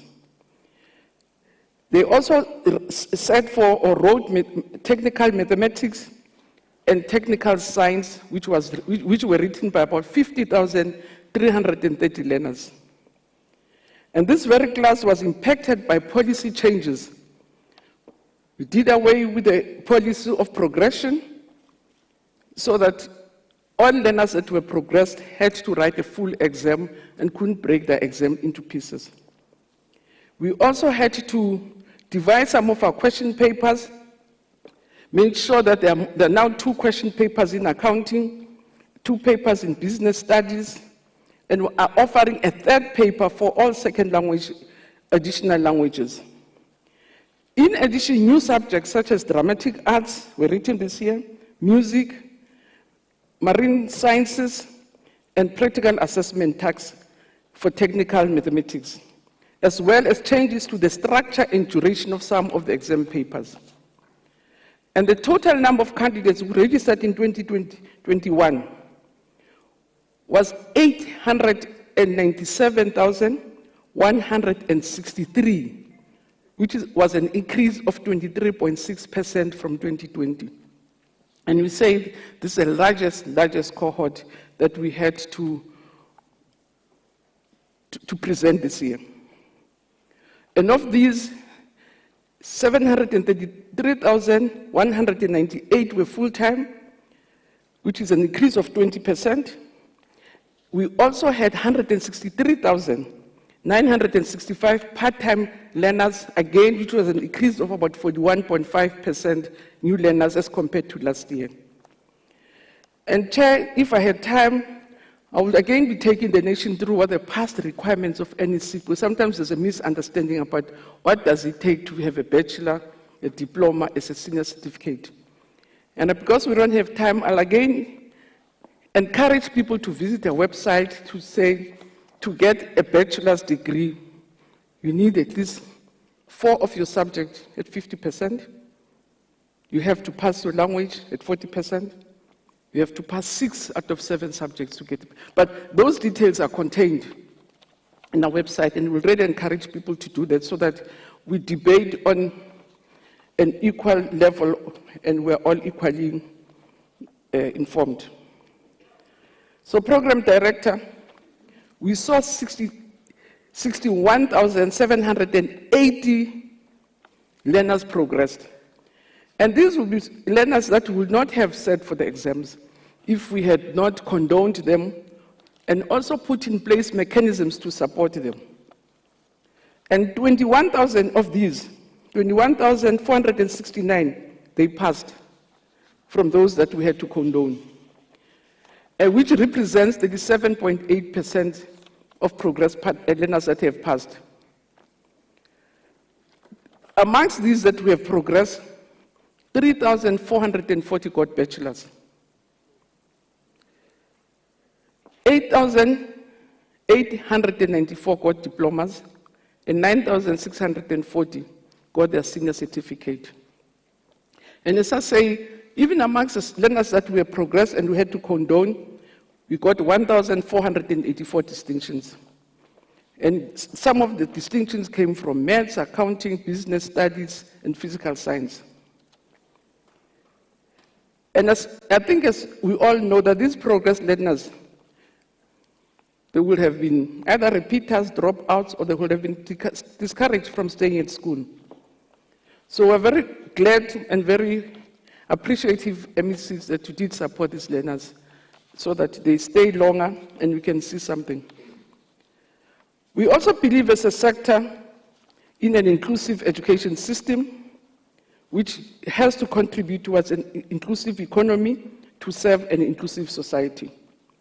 So providing learners with special education needs access to quality basic education program is imperative, and it's based on the constitutional imperatives of social justice, principles of equity, inclusivity, and redress, amongst others.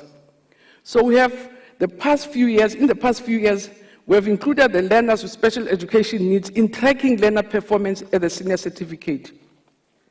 And we can say our special learners, there were 2,489 of them, and from them, 80.8% of them passed. And from them, we have a number of distinctions in critical subjects. As I say, we have a number of bachelors. We have 879 bachelors from them. We had 636 diplomas and 314 certificates coming from this cohort. The other thing that we track also as a system, it's a pro-poor package. We want to report that, for instance, as early or as late as 2005, schools that are no-fee paying schools contributed 20% to bachelors. Now in 2021, they have contributed 62% bachelors, so from 20% to 62%, which helps greatly to close the gap between the bachelor passes in no-fee schools and making sure that we close the gap between the different schools in our communities. So again, Chair, we'll be the first to concede that challenges continue in our sector. To date, greater equity and redress still have to be systematically addressed. Inequalities still remain in the system. And it is worth mentioning that the poor funded schools, the provision of nutritious meal on a daily basis, and the provision of scholar transport to deserving learners on a daily basis. And these interventions, we can confirm that they have definitely improved access, they've improved retention, and are simultaneously promote quality immeasurably. Equally impressive was the fact that 120 young people who are in correctional centers who registered for Matric, 89.2% of them passed. And some got bachelors and degrees. On gender, again, we had more learners, girl learners sitting for exams. About 77,250 of them, it was actually in addition to the number of boy learners, there were 77,250 more girls who sat for Matric. But also what is encouraging, because I always get, including my son, to say, what about men? We can report that 76.4% of the boys who wrote passed. And we calculated for a long time, Digi tells me, and also 76.4% of the girls passed. So we achieved our 50-50.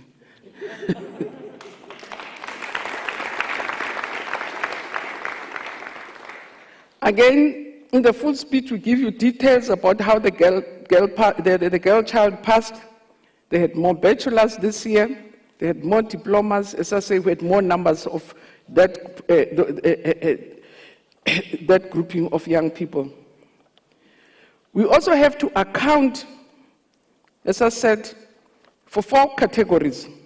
On the progression of learners who are struggling, on what we are doing, especially for special needs education, also monitor the poor policies of governments, and also make sure that we aggregate our information according to gender. So on the overall national performance, which brings us to the overall results of 2021 NSC examinations, Program Director. It is also important to remind the nation that for the past 10 years, the NSC pass rate has consistently been going up from 60% in 2009 to above 70%. And the class of 2021, this one, must be commended for maintaining this trend despite the astronomical challenges that they had to face. The 2021 NSC overall pass rate, including the progress learners, stands at 76.4%.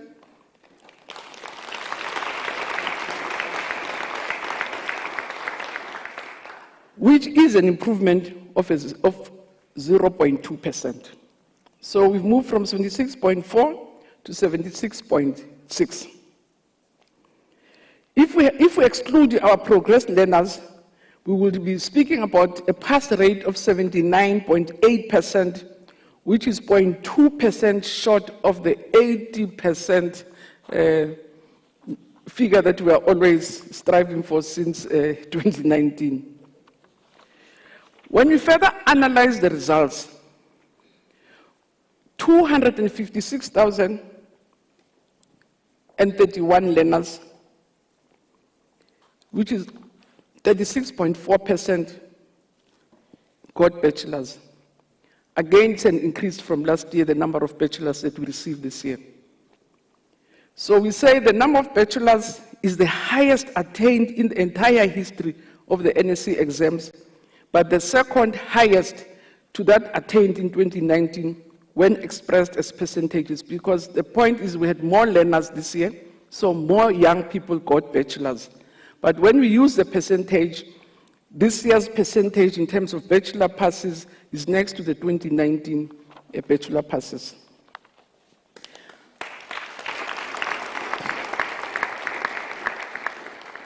And I'm very glad and humbled that the 2 MECs from KZN and Gauteng are here.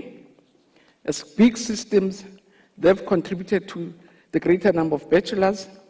Between these 2 provinces, we have produced 117,704 bachelors, which constitutes 46% of the overall bachelor passes nationally.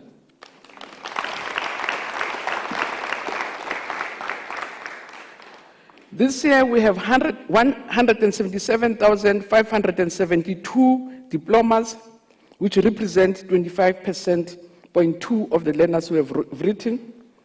And the number of candidates who have passed higher certificate, and again, if I had time, I will explain to get a bachelor, what percentage to get a diploma, what percentage to get a higher certificate, what percentage. So we have 103,122 learners who've passed with higher certificates, which constitute 14.8%. Again, you can see that in terms of percentages, it's more learners passing in bachelors as compared to the other categories.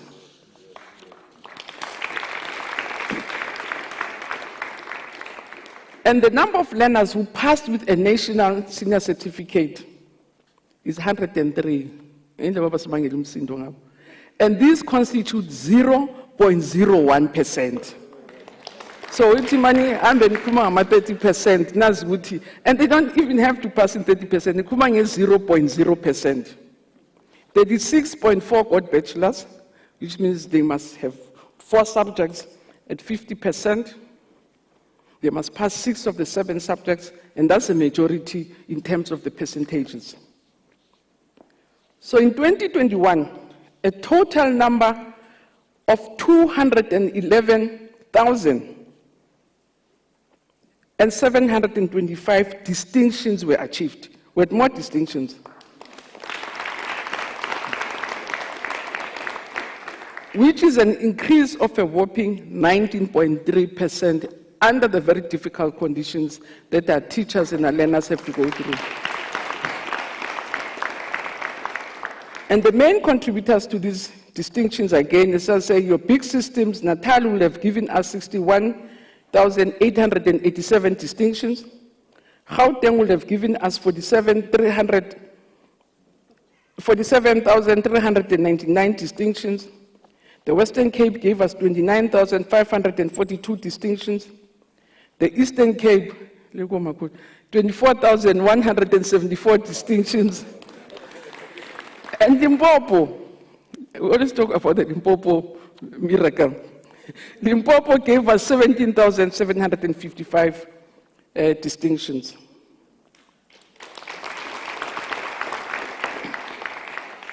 And we can say in 2021 program director, only one district, only one province achieved below 70%. 5 of our provinces performed at 70%, and 3 performed above 80%.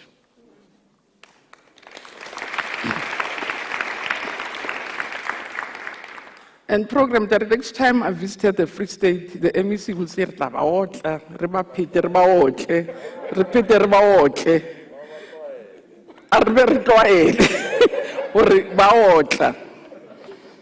so the Free State is the leading province again at 85.7%.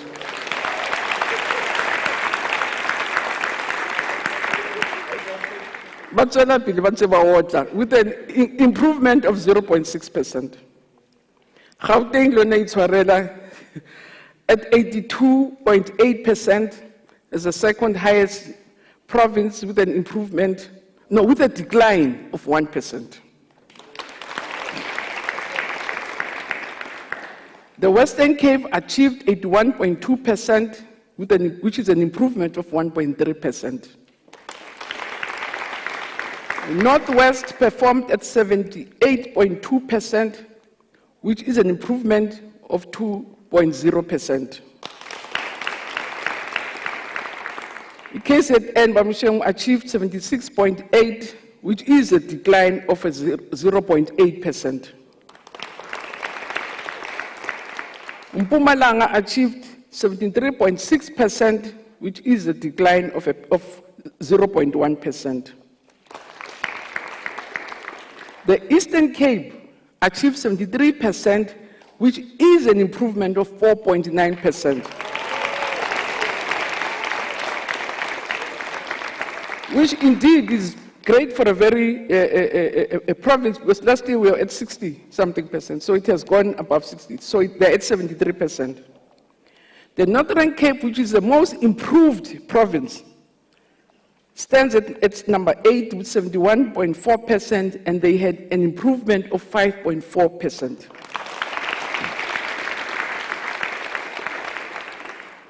And province Sakayabuhadi achieved, Limpopo achieved 66.7% and had a decline of 1.5%.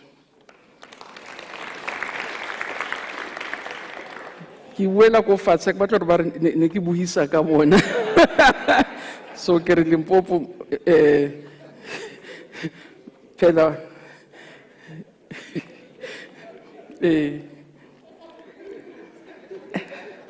nice to tshwanetse ke buele fatshe taba tsa bohadi ya tsore ke di boeletsa ke. And again, Program Director, we do recognize districts as a very crucial interface of the basic education sector in identifying best practice, sharing information, and providing support to schools.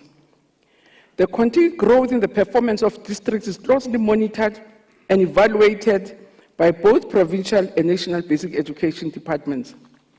I meet district managers quarterly, because indeed they're our last point before we reach our center, which is a school. From the monitoring and oversight analysis of the performance of all schools, be they be fee schools, government schools, subsidized schools, independent schools, it's our districts which help us to monitor these. And I must say, because someone had it well in the speech, there were also which provinces, districts underperformed. I said, there is a motion. Let me talk about the top 10. The leading district nationally is Tshwane South.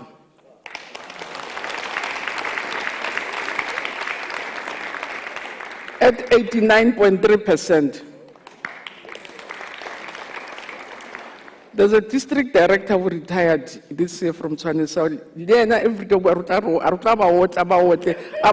Even when she's in pension, she's at pension. So her district was the leading. The second leading district is Muteo in the Free State. At 87.9. The third district is Fezile in the Free State. At 87.5. The fourth is Johannesburg West in Gauteng, at 86.5. And then there was a tie between Ekurhuleni South, or Ekurhuleni South in Gauteng, and the Metro in the Western Cape at 86.2. The seventh is Joliput. The eighth in the Free State. The eighth is Harib.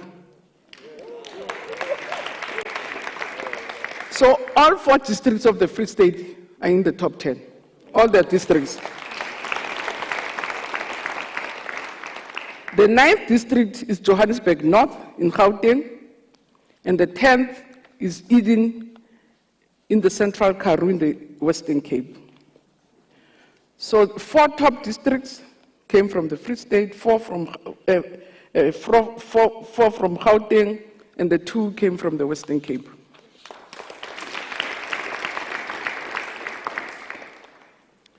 So I want to say, which it once got me into big trouble, to say which districts are at the bottom. One chief even summoned me to his village to say, why are you speaking ill of my people? So I will not repeat that. Because in that year I said, let district what is one So I won't mention those. I'll just talk about the top districts in the provinces. The rest you'll find from the full speech. So we have written, but I'm not going to use the platform and just risk the wrath of any chief or any senior person in the village. Or even in town, if it's in the urban area. So in the Eastern Cape, the leading district is Buffalo City. It's 79%. In the Free State, the leading district is Muteo. In Gauteng, the leading district is Tshwane South. In KZN, he's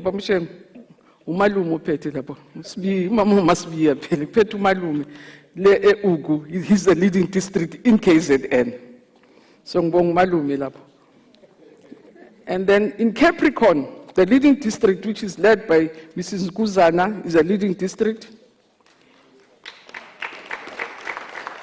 In Mpumalanga, the leading district is Ehlanzeni, which is led by Umabrugwe. In Bujanala, in Northwest, Bujanala is a leading district at 81.6. And Slalo, in your province, in Northern Cape, it's Namakwa, which is a leading district at 81.2%.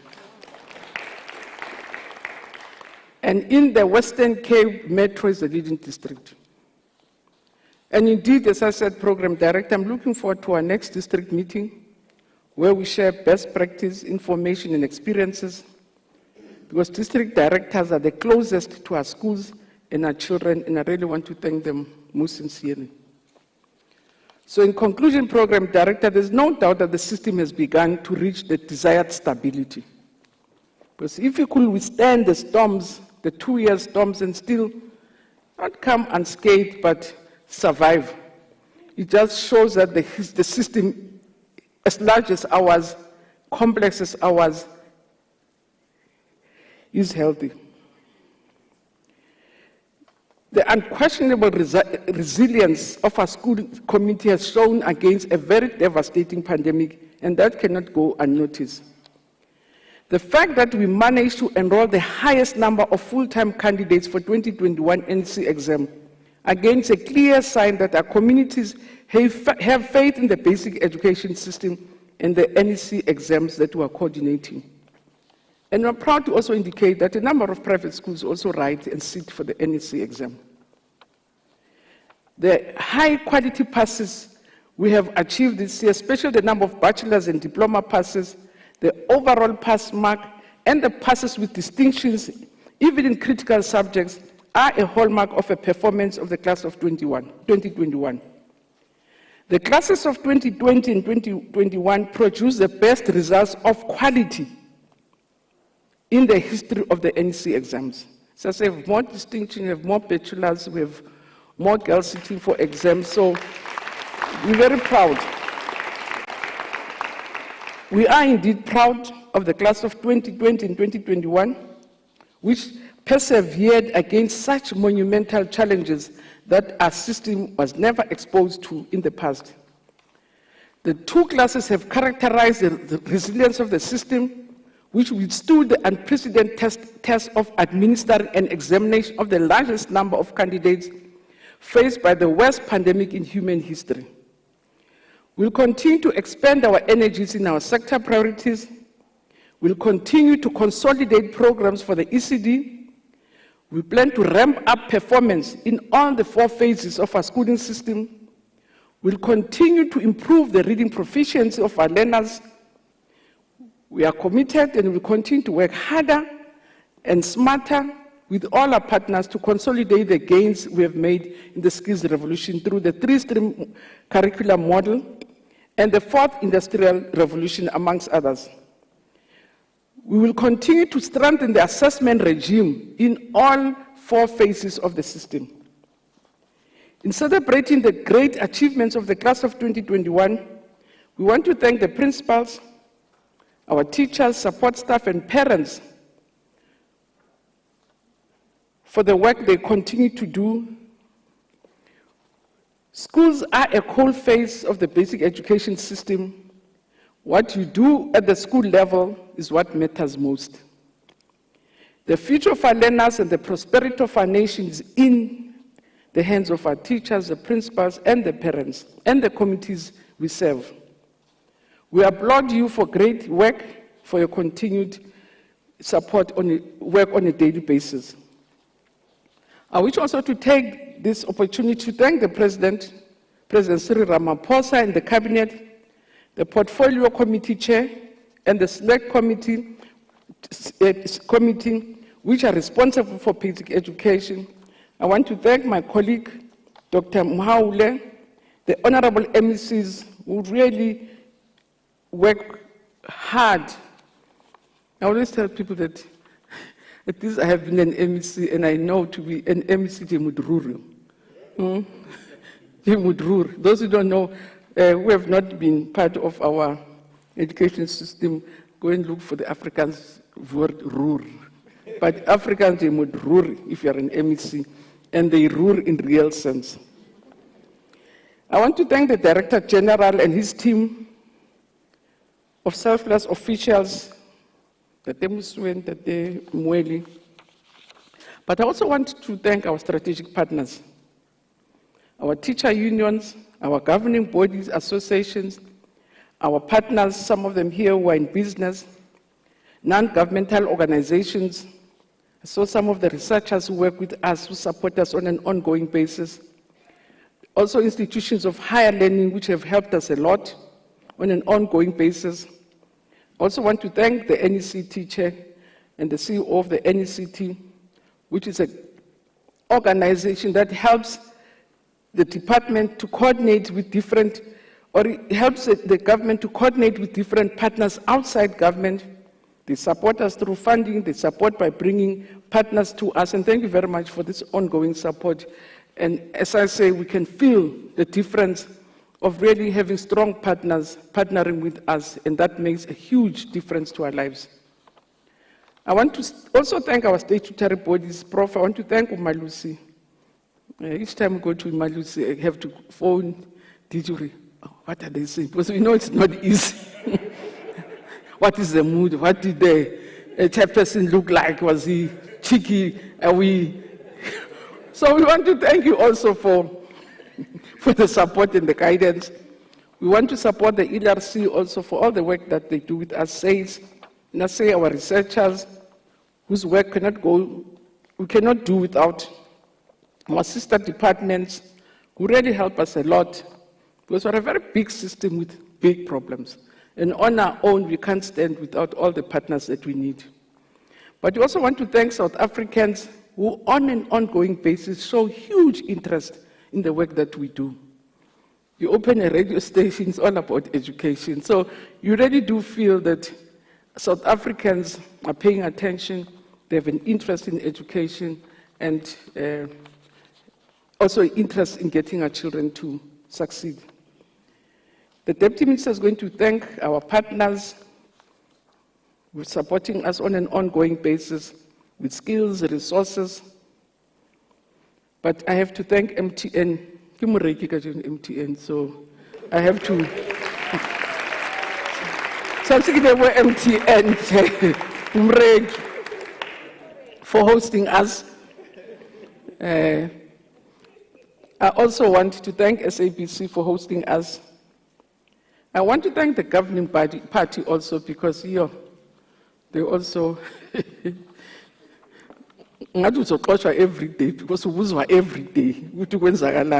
So, but I also want to thank the governing party for keeping us on our toes. And I can say program director, and making sure that they deploy the best people in the sector. So I think when they look at, they say, who's the best in this province, and give us the best of people. So I really want to thank the governing party and the provinces. Once again, let me conclude by thanking the class of 2021. My children, thank you very much. Your future is in your hands. And I know you've made the correct choices by being the best of children. You are the best. And we want to thank you for that.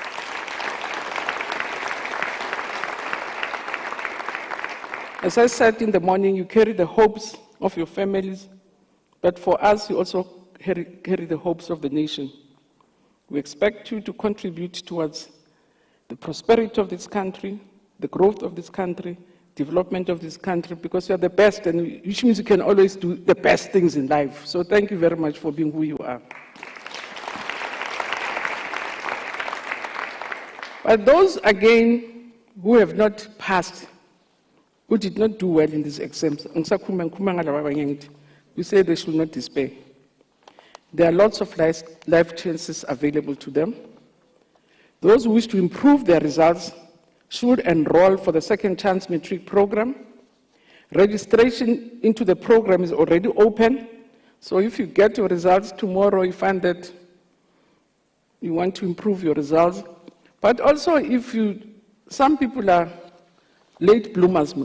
It's only when they're older they become very developed and feel that I have really spoiled my chances, I want to use my chances. And we are saying to them, they must please register for the second chance.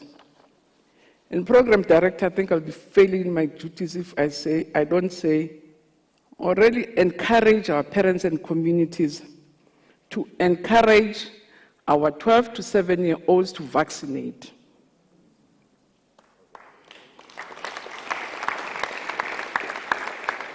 we want to encourage our educators and workers in the sector to go for the boost. And I can assure all the ones who are doubting to say there's evidence, then we have been your trial group, we can give testimony that you don't die within a year of your vaccination. This year, unlike last year, between 2020 and March this year, we had lost almost 3,000 teachers. We had lost lots of numbers of teaching days. And ever since the vaccination, we stopped because of others. They say there's a wave, then we have to wait with the wave. But in our space, we have created a very safe environment. But which does not mean that we should not continue with the health protocols, wearing masks all the time. I've actually gotten used to it. So if I don't wear a mask, it's as if something is incomplete. So you continue to wear your masks. Sanitize, but rather social distance, but you social distance. That is one. So, but you wear your mask, you wash your hands, you make sure that you are safe. We've invested a lot in you, so we don't want anything to happen. If you have not vaccinated, go and talk to your parents. Please vaccinate. We can assure you it's not killing. You know, it's like penicillin. I always trusted doctors. Because when I go for any injection, I never ask what is in the penicillin. If they say you need a penicillin, I give them my arm. And I think that trust has paid dividends. The left hand and an ID, please go and speak to your parents. We want all of you to vaccinate to make sure that you are safer also in your next pursuits. But thank you very much for being the great children that you are. I want to thank parents for supporting your children. Thank teachers for really making us proud as a nation. And say, we've made it again. We've survived for the second time. Thank you very much for really making sure that we are the survivors that we are.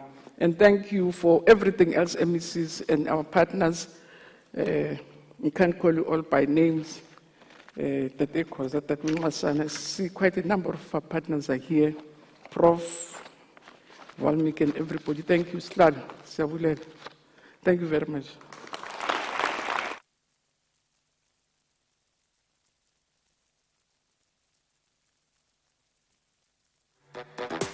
Is someone in your house writing exams? It's normal if they're afraid, so pay attention to their concerns.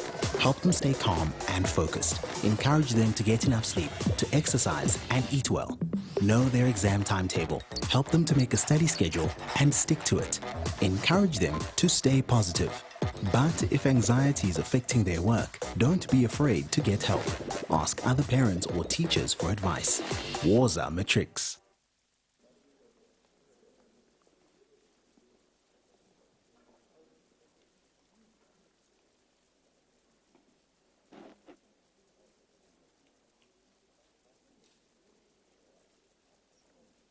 All right, thank you very much, Minister. I think it is important for you to also raise the issue of challenges. You know, some of us, as we are on air on SABC News, we certainly do punish you about it, and we talk a lot about it. I see some of the people here that I cross-examine sometimes on air, and it's difficult to face them now, hey?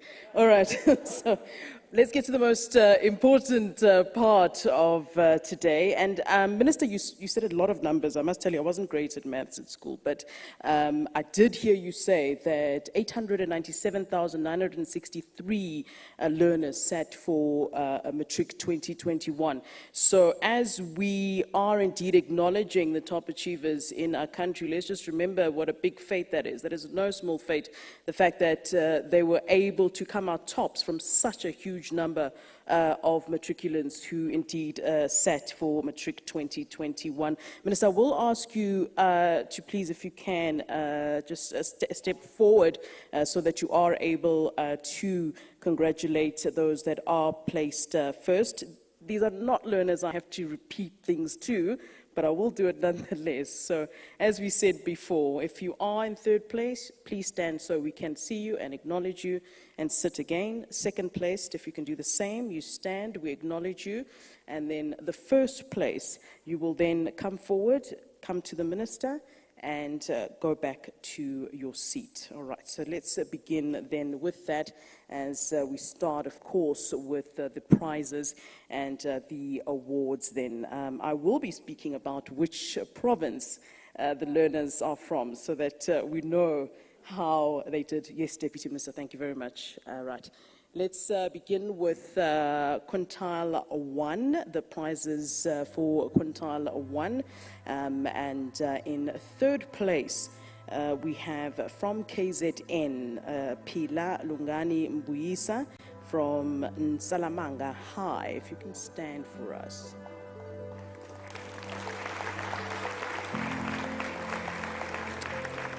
Second place, Fiso Hosana from Mpumalanga, Mafemani Ngumalo Secondary School.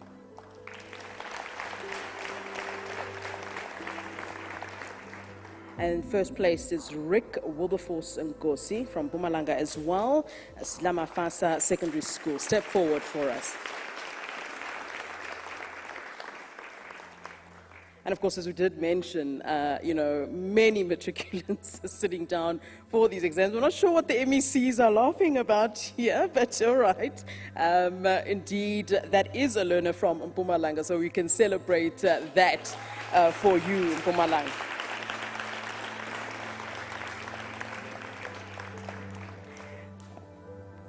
All right, let's go to mathematics then, my least favorite subject, in fact. Third placed is Ruan Herman Burr from Paul Ruus, that's from the Western Cape.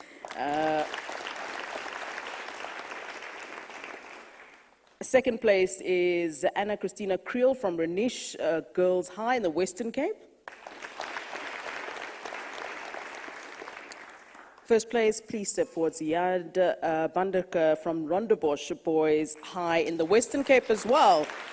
Western Cape with maths, there we go. All three learners from the Western Cape in Quintile 1 mathematics.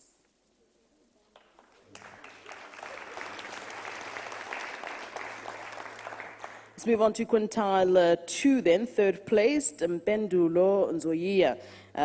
From the Eastern Cape, Gominamba Senior Secondary School. Second place is Raymond Mamabolo from Chipatabane Secondary School. That's in Gauteng Province. You can tell I'm from Gauteng Province. All right, first place, Kotatso Angela Gugumpaka from Komtlanga Secondary School in Mpumalanga again.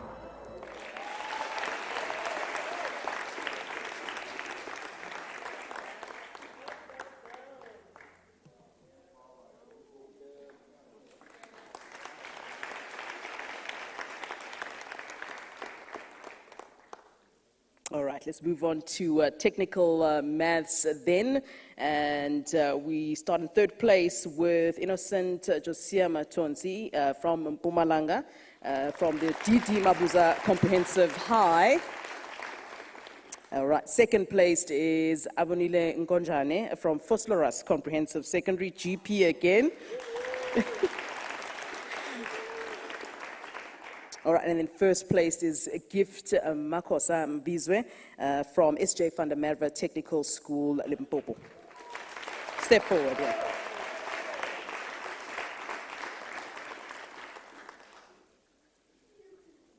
All right, congratulations there to Limpopo in first place there for technical maths.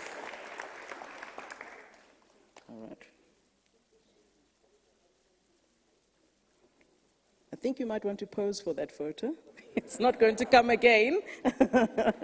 That opportunity doesn't come every day. All right. We're on Quintile 3 now, and third place is Bongile Faith Sitole from Harry Oppenheimer Secondary, that's Limpopo Province. Second place is Lynn Tinaye Mpangane from Okutsalani Secondary in Mpumalanga. KZN, here you come. First place. The first one. Asanda Nosipo Mdlalose from Betamoya High in KZN.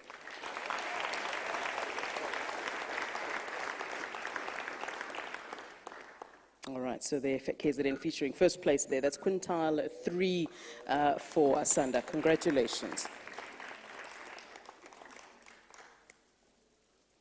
Okay, let's move to physical science. Another difficult subject, right? Third placed from Hoërskool Noorderland is die Chochiramatlo from Limpopo. If you can stand up. Second place, Fiso Hosana from Mafemani Nxumalo Secondary School in Mpumalanga. And Caleb Besset, you can step forward in first place there, Gauteng Province, St. Barnabas College.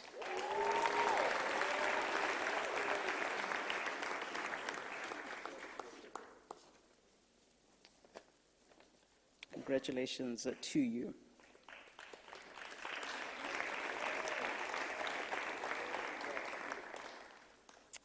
All right, then we move to Quintile 4.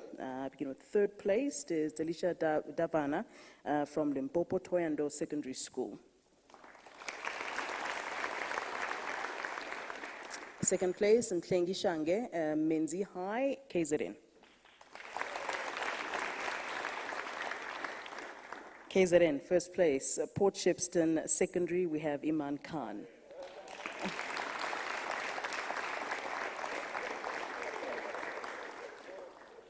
Congratulations to you there.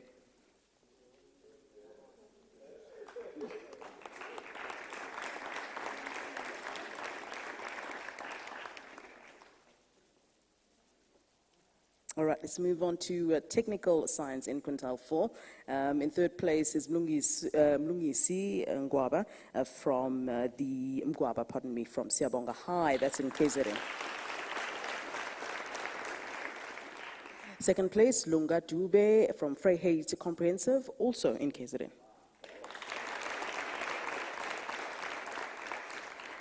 And in first place, Innocent Josia Matonsi from DD Mabuza Comprehensive High, and that is in Mpumalanga.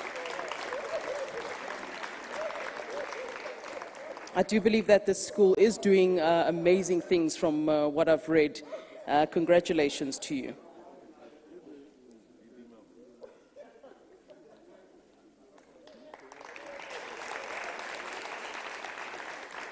All right, move on to Quintile 5 then, and another one from Rhenish Girls in third place, Ayung Moon. I do understand that she's actually abroad at this time, and but the father is here. If you can stand up so we can acknowledge you. Congratulations to you, and please pass our congratulations to your daughter. Yeah, that's Western Cape, representing Western Cape. In second place, Western Cape again, Simone Vessels from Stellenberg High. And then in first place, Ulrich Leroux from Hoër Jongen School Paal, Western Cape.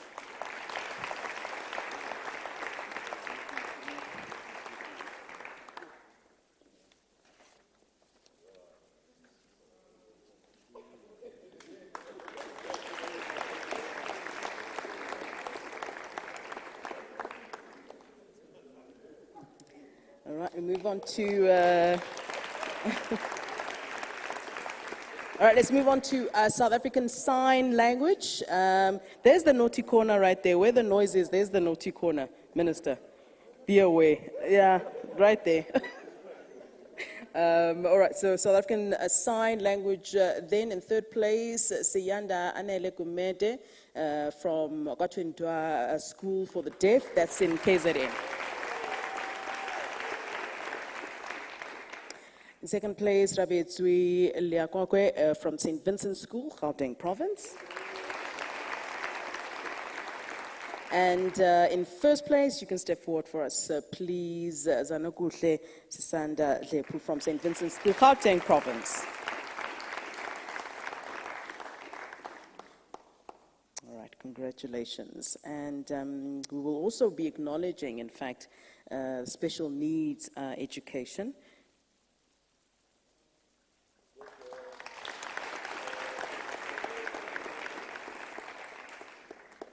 All right, so special needs education. In third place, Kensani Maringa from Gauteng province. The school is Philadelphia.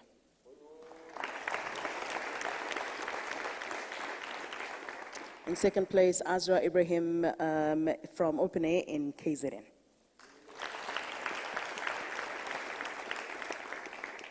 And in first place, I think he will be assisted, please, if he can step forward, is Letabo Malega. And this is very important. He's vision impaired from Limpopo, and really such an amazing achievement from Sitotolwane School.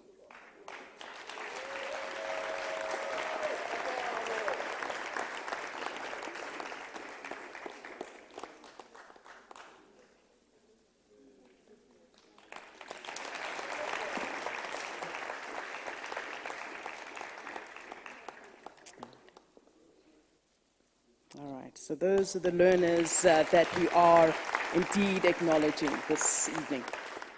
Now we get to the big one, the biggest one. All right, so this is the overall 2021 NSC top learner. That's the top learner in the entire country. I don't know how you did it, but really this is quite the achievement. In the whole of South Africa, you are number one. I mean, you think it's great to be number one at your school, but in the whole country. Ulrich Leroux, it's all yours. Please give him a round of applause. From Western Cape, Hoër Jonkerschool Paarl.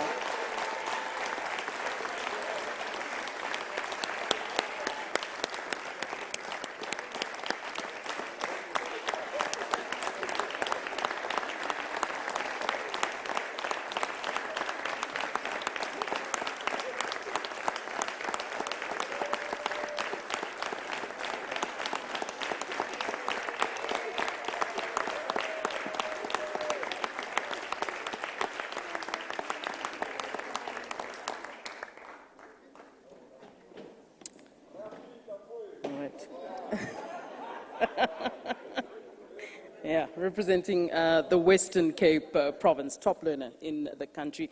Deputy Minister, I do believe it's over to you for some of the closing remarks. So yes, you can get your iPad at this time. But certainly congratulations to all the learners that we've acknowledged and the provinces that have performed well. This really is an indication of what we can do. Deputy Minister, over to you.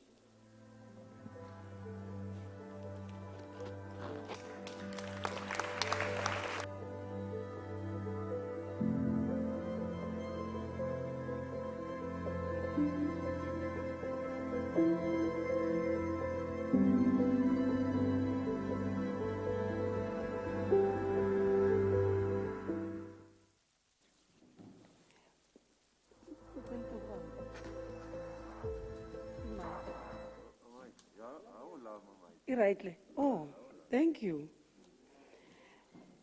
Imask Pel.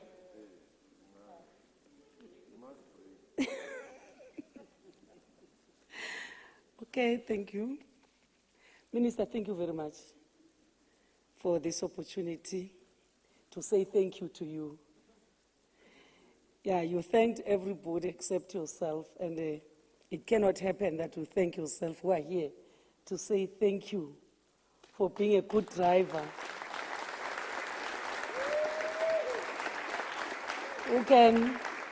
A driver who can drive on the mountain, who can drive in the mud, who can drive on the sand. You are a good driver. Thank you very much.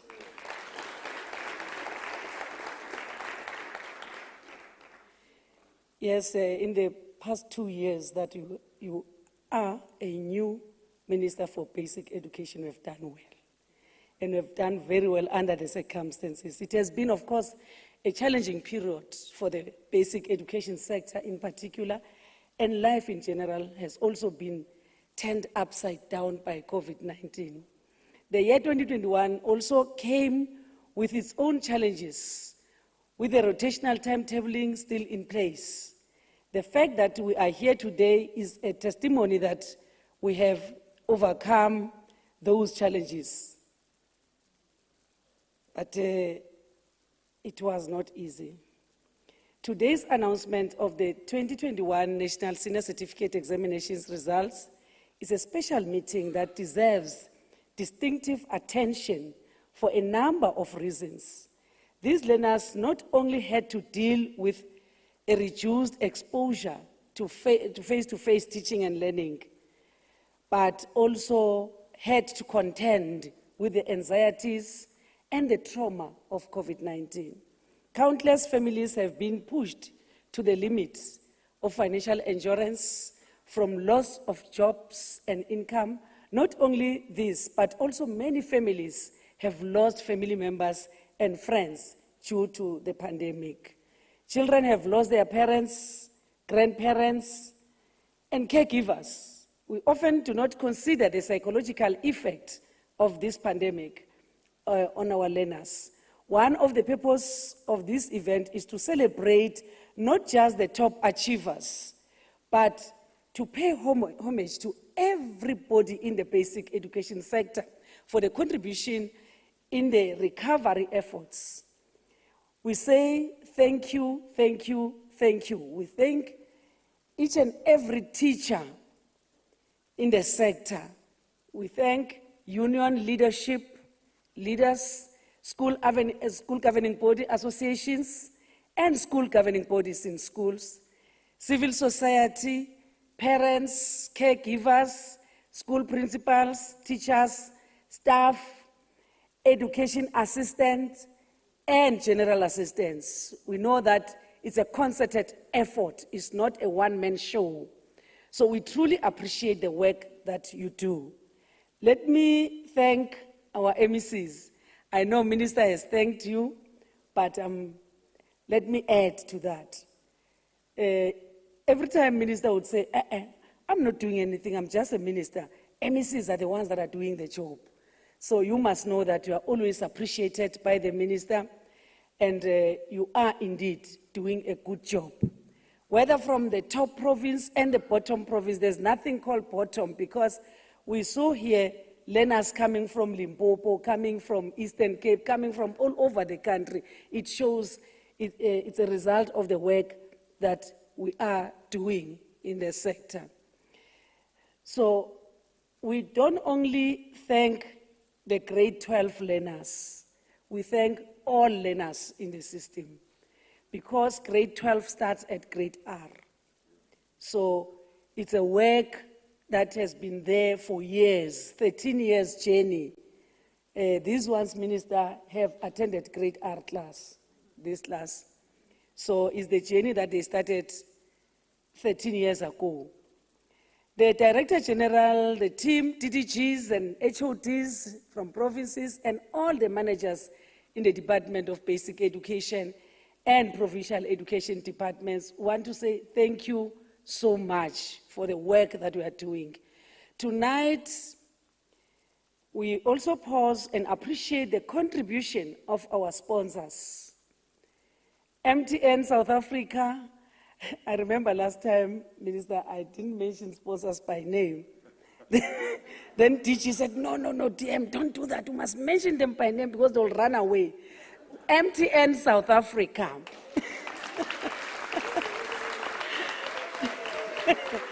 AFPOP. Yeah. Antika. Fundi. Kagiso Trust. Standard Bank. Vodacom. Industrial Development Corporation. We thank you, our sponsors, and we wish that all businesses can know that education is everybody's enterprise. It's not only for basic education or whatsoever, but it's everybody's enterprise. So if we say we have business, our first business is education, because we must educate the nation. Program Director, in closing, I wish to thank our learners from Elson, and to have top achievers. A learner, okay, I will mention it, who may not be like me and you that we can see, we can hear, but they are committing themselves to give their all in their education and the future of this country. Minister, I see my district director from Muteo is looking at me that I didn't say thank you. He's looking at me, he said, the lime is the color for Muteo. So we appreciate the good work. Appreciate Swane, appreciate Muteo, and all the other districts, including the bottom performing districts. We are going to work very hard to make sure that we lift them up. Wish to thank the SABC for the ongoing partnership with the department. And we heard the chairperson today indicating some of the new ventures that they are bringing into the space. So thank you so much, Chairperson. Thank you so much, CEO of SABC Board. And we really appreciate the support which you give in different ways. And the Chair and the CEO, really, you are working as a team, and we appreciate that. Last but not least, let me thank the Program Director for the day.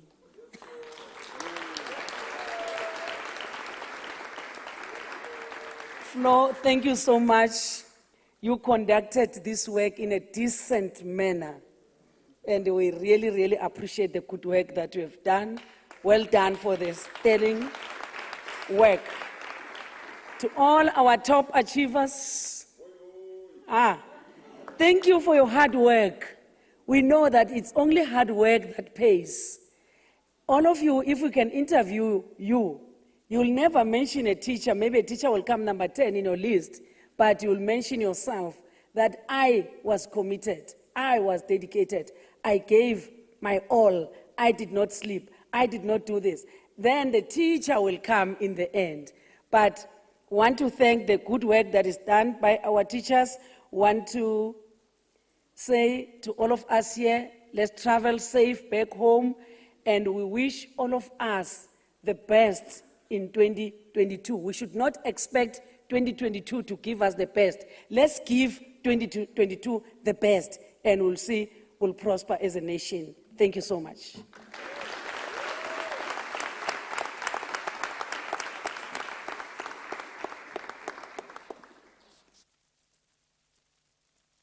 Very much, Deputy Minister. I really do appreciate it. So that's how we come to the end of today's proceedings. However, there will be dinner that is served for you, but I do understand some of my media colleagues do want to have a word with some of you. So some of the media interviews will certainly be taking place around there. They'll obviously come and speak to you whether or not you'll be able to avail yourself for those media interviews. And to the MECs, I was also working under pressure. My boss is right there.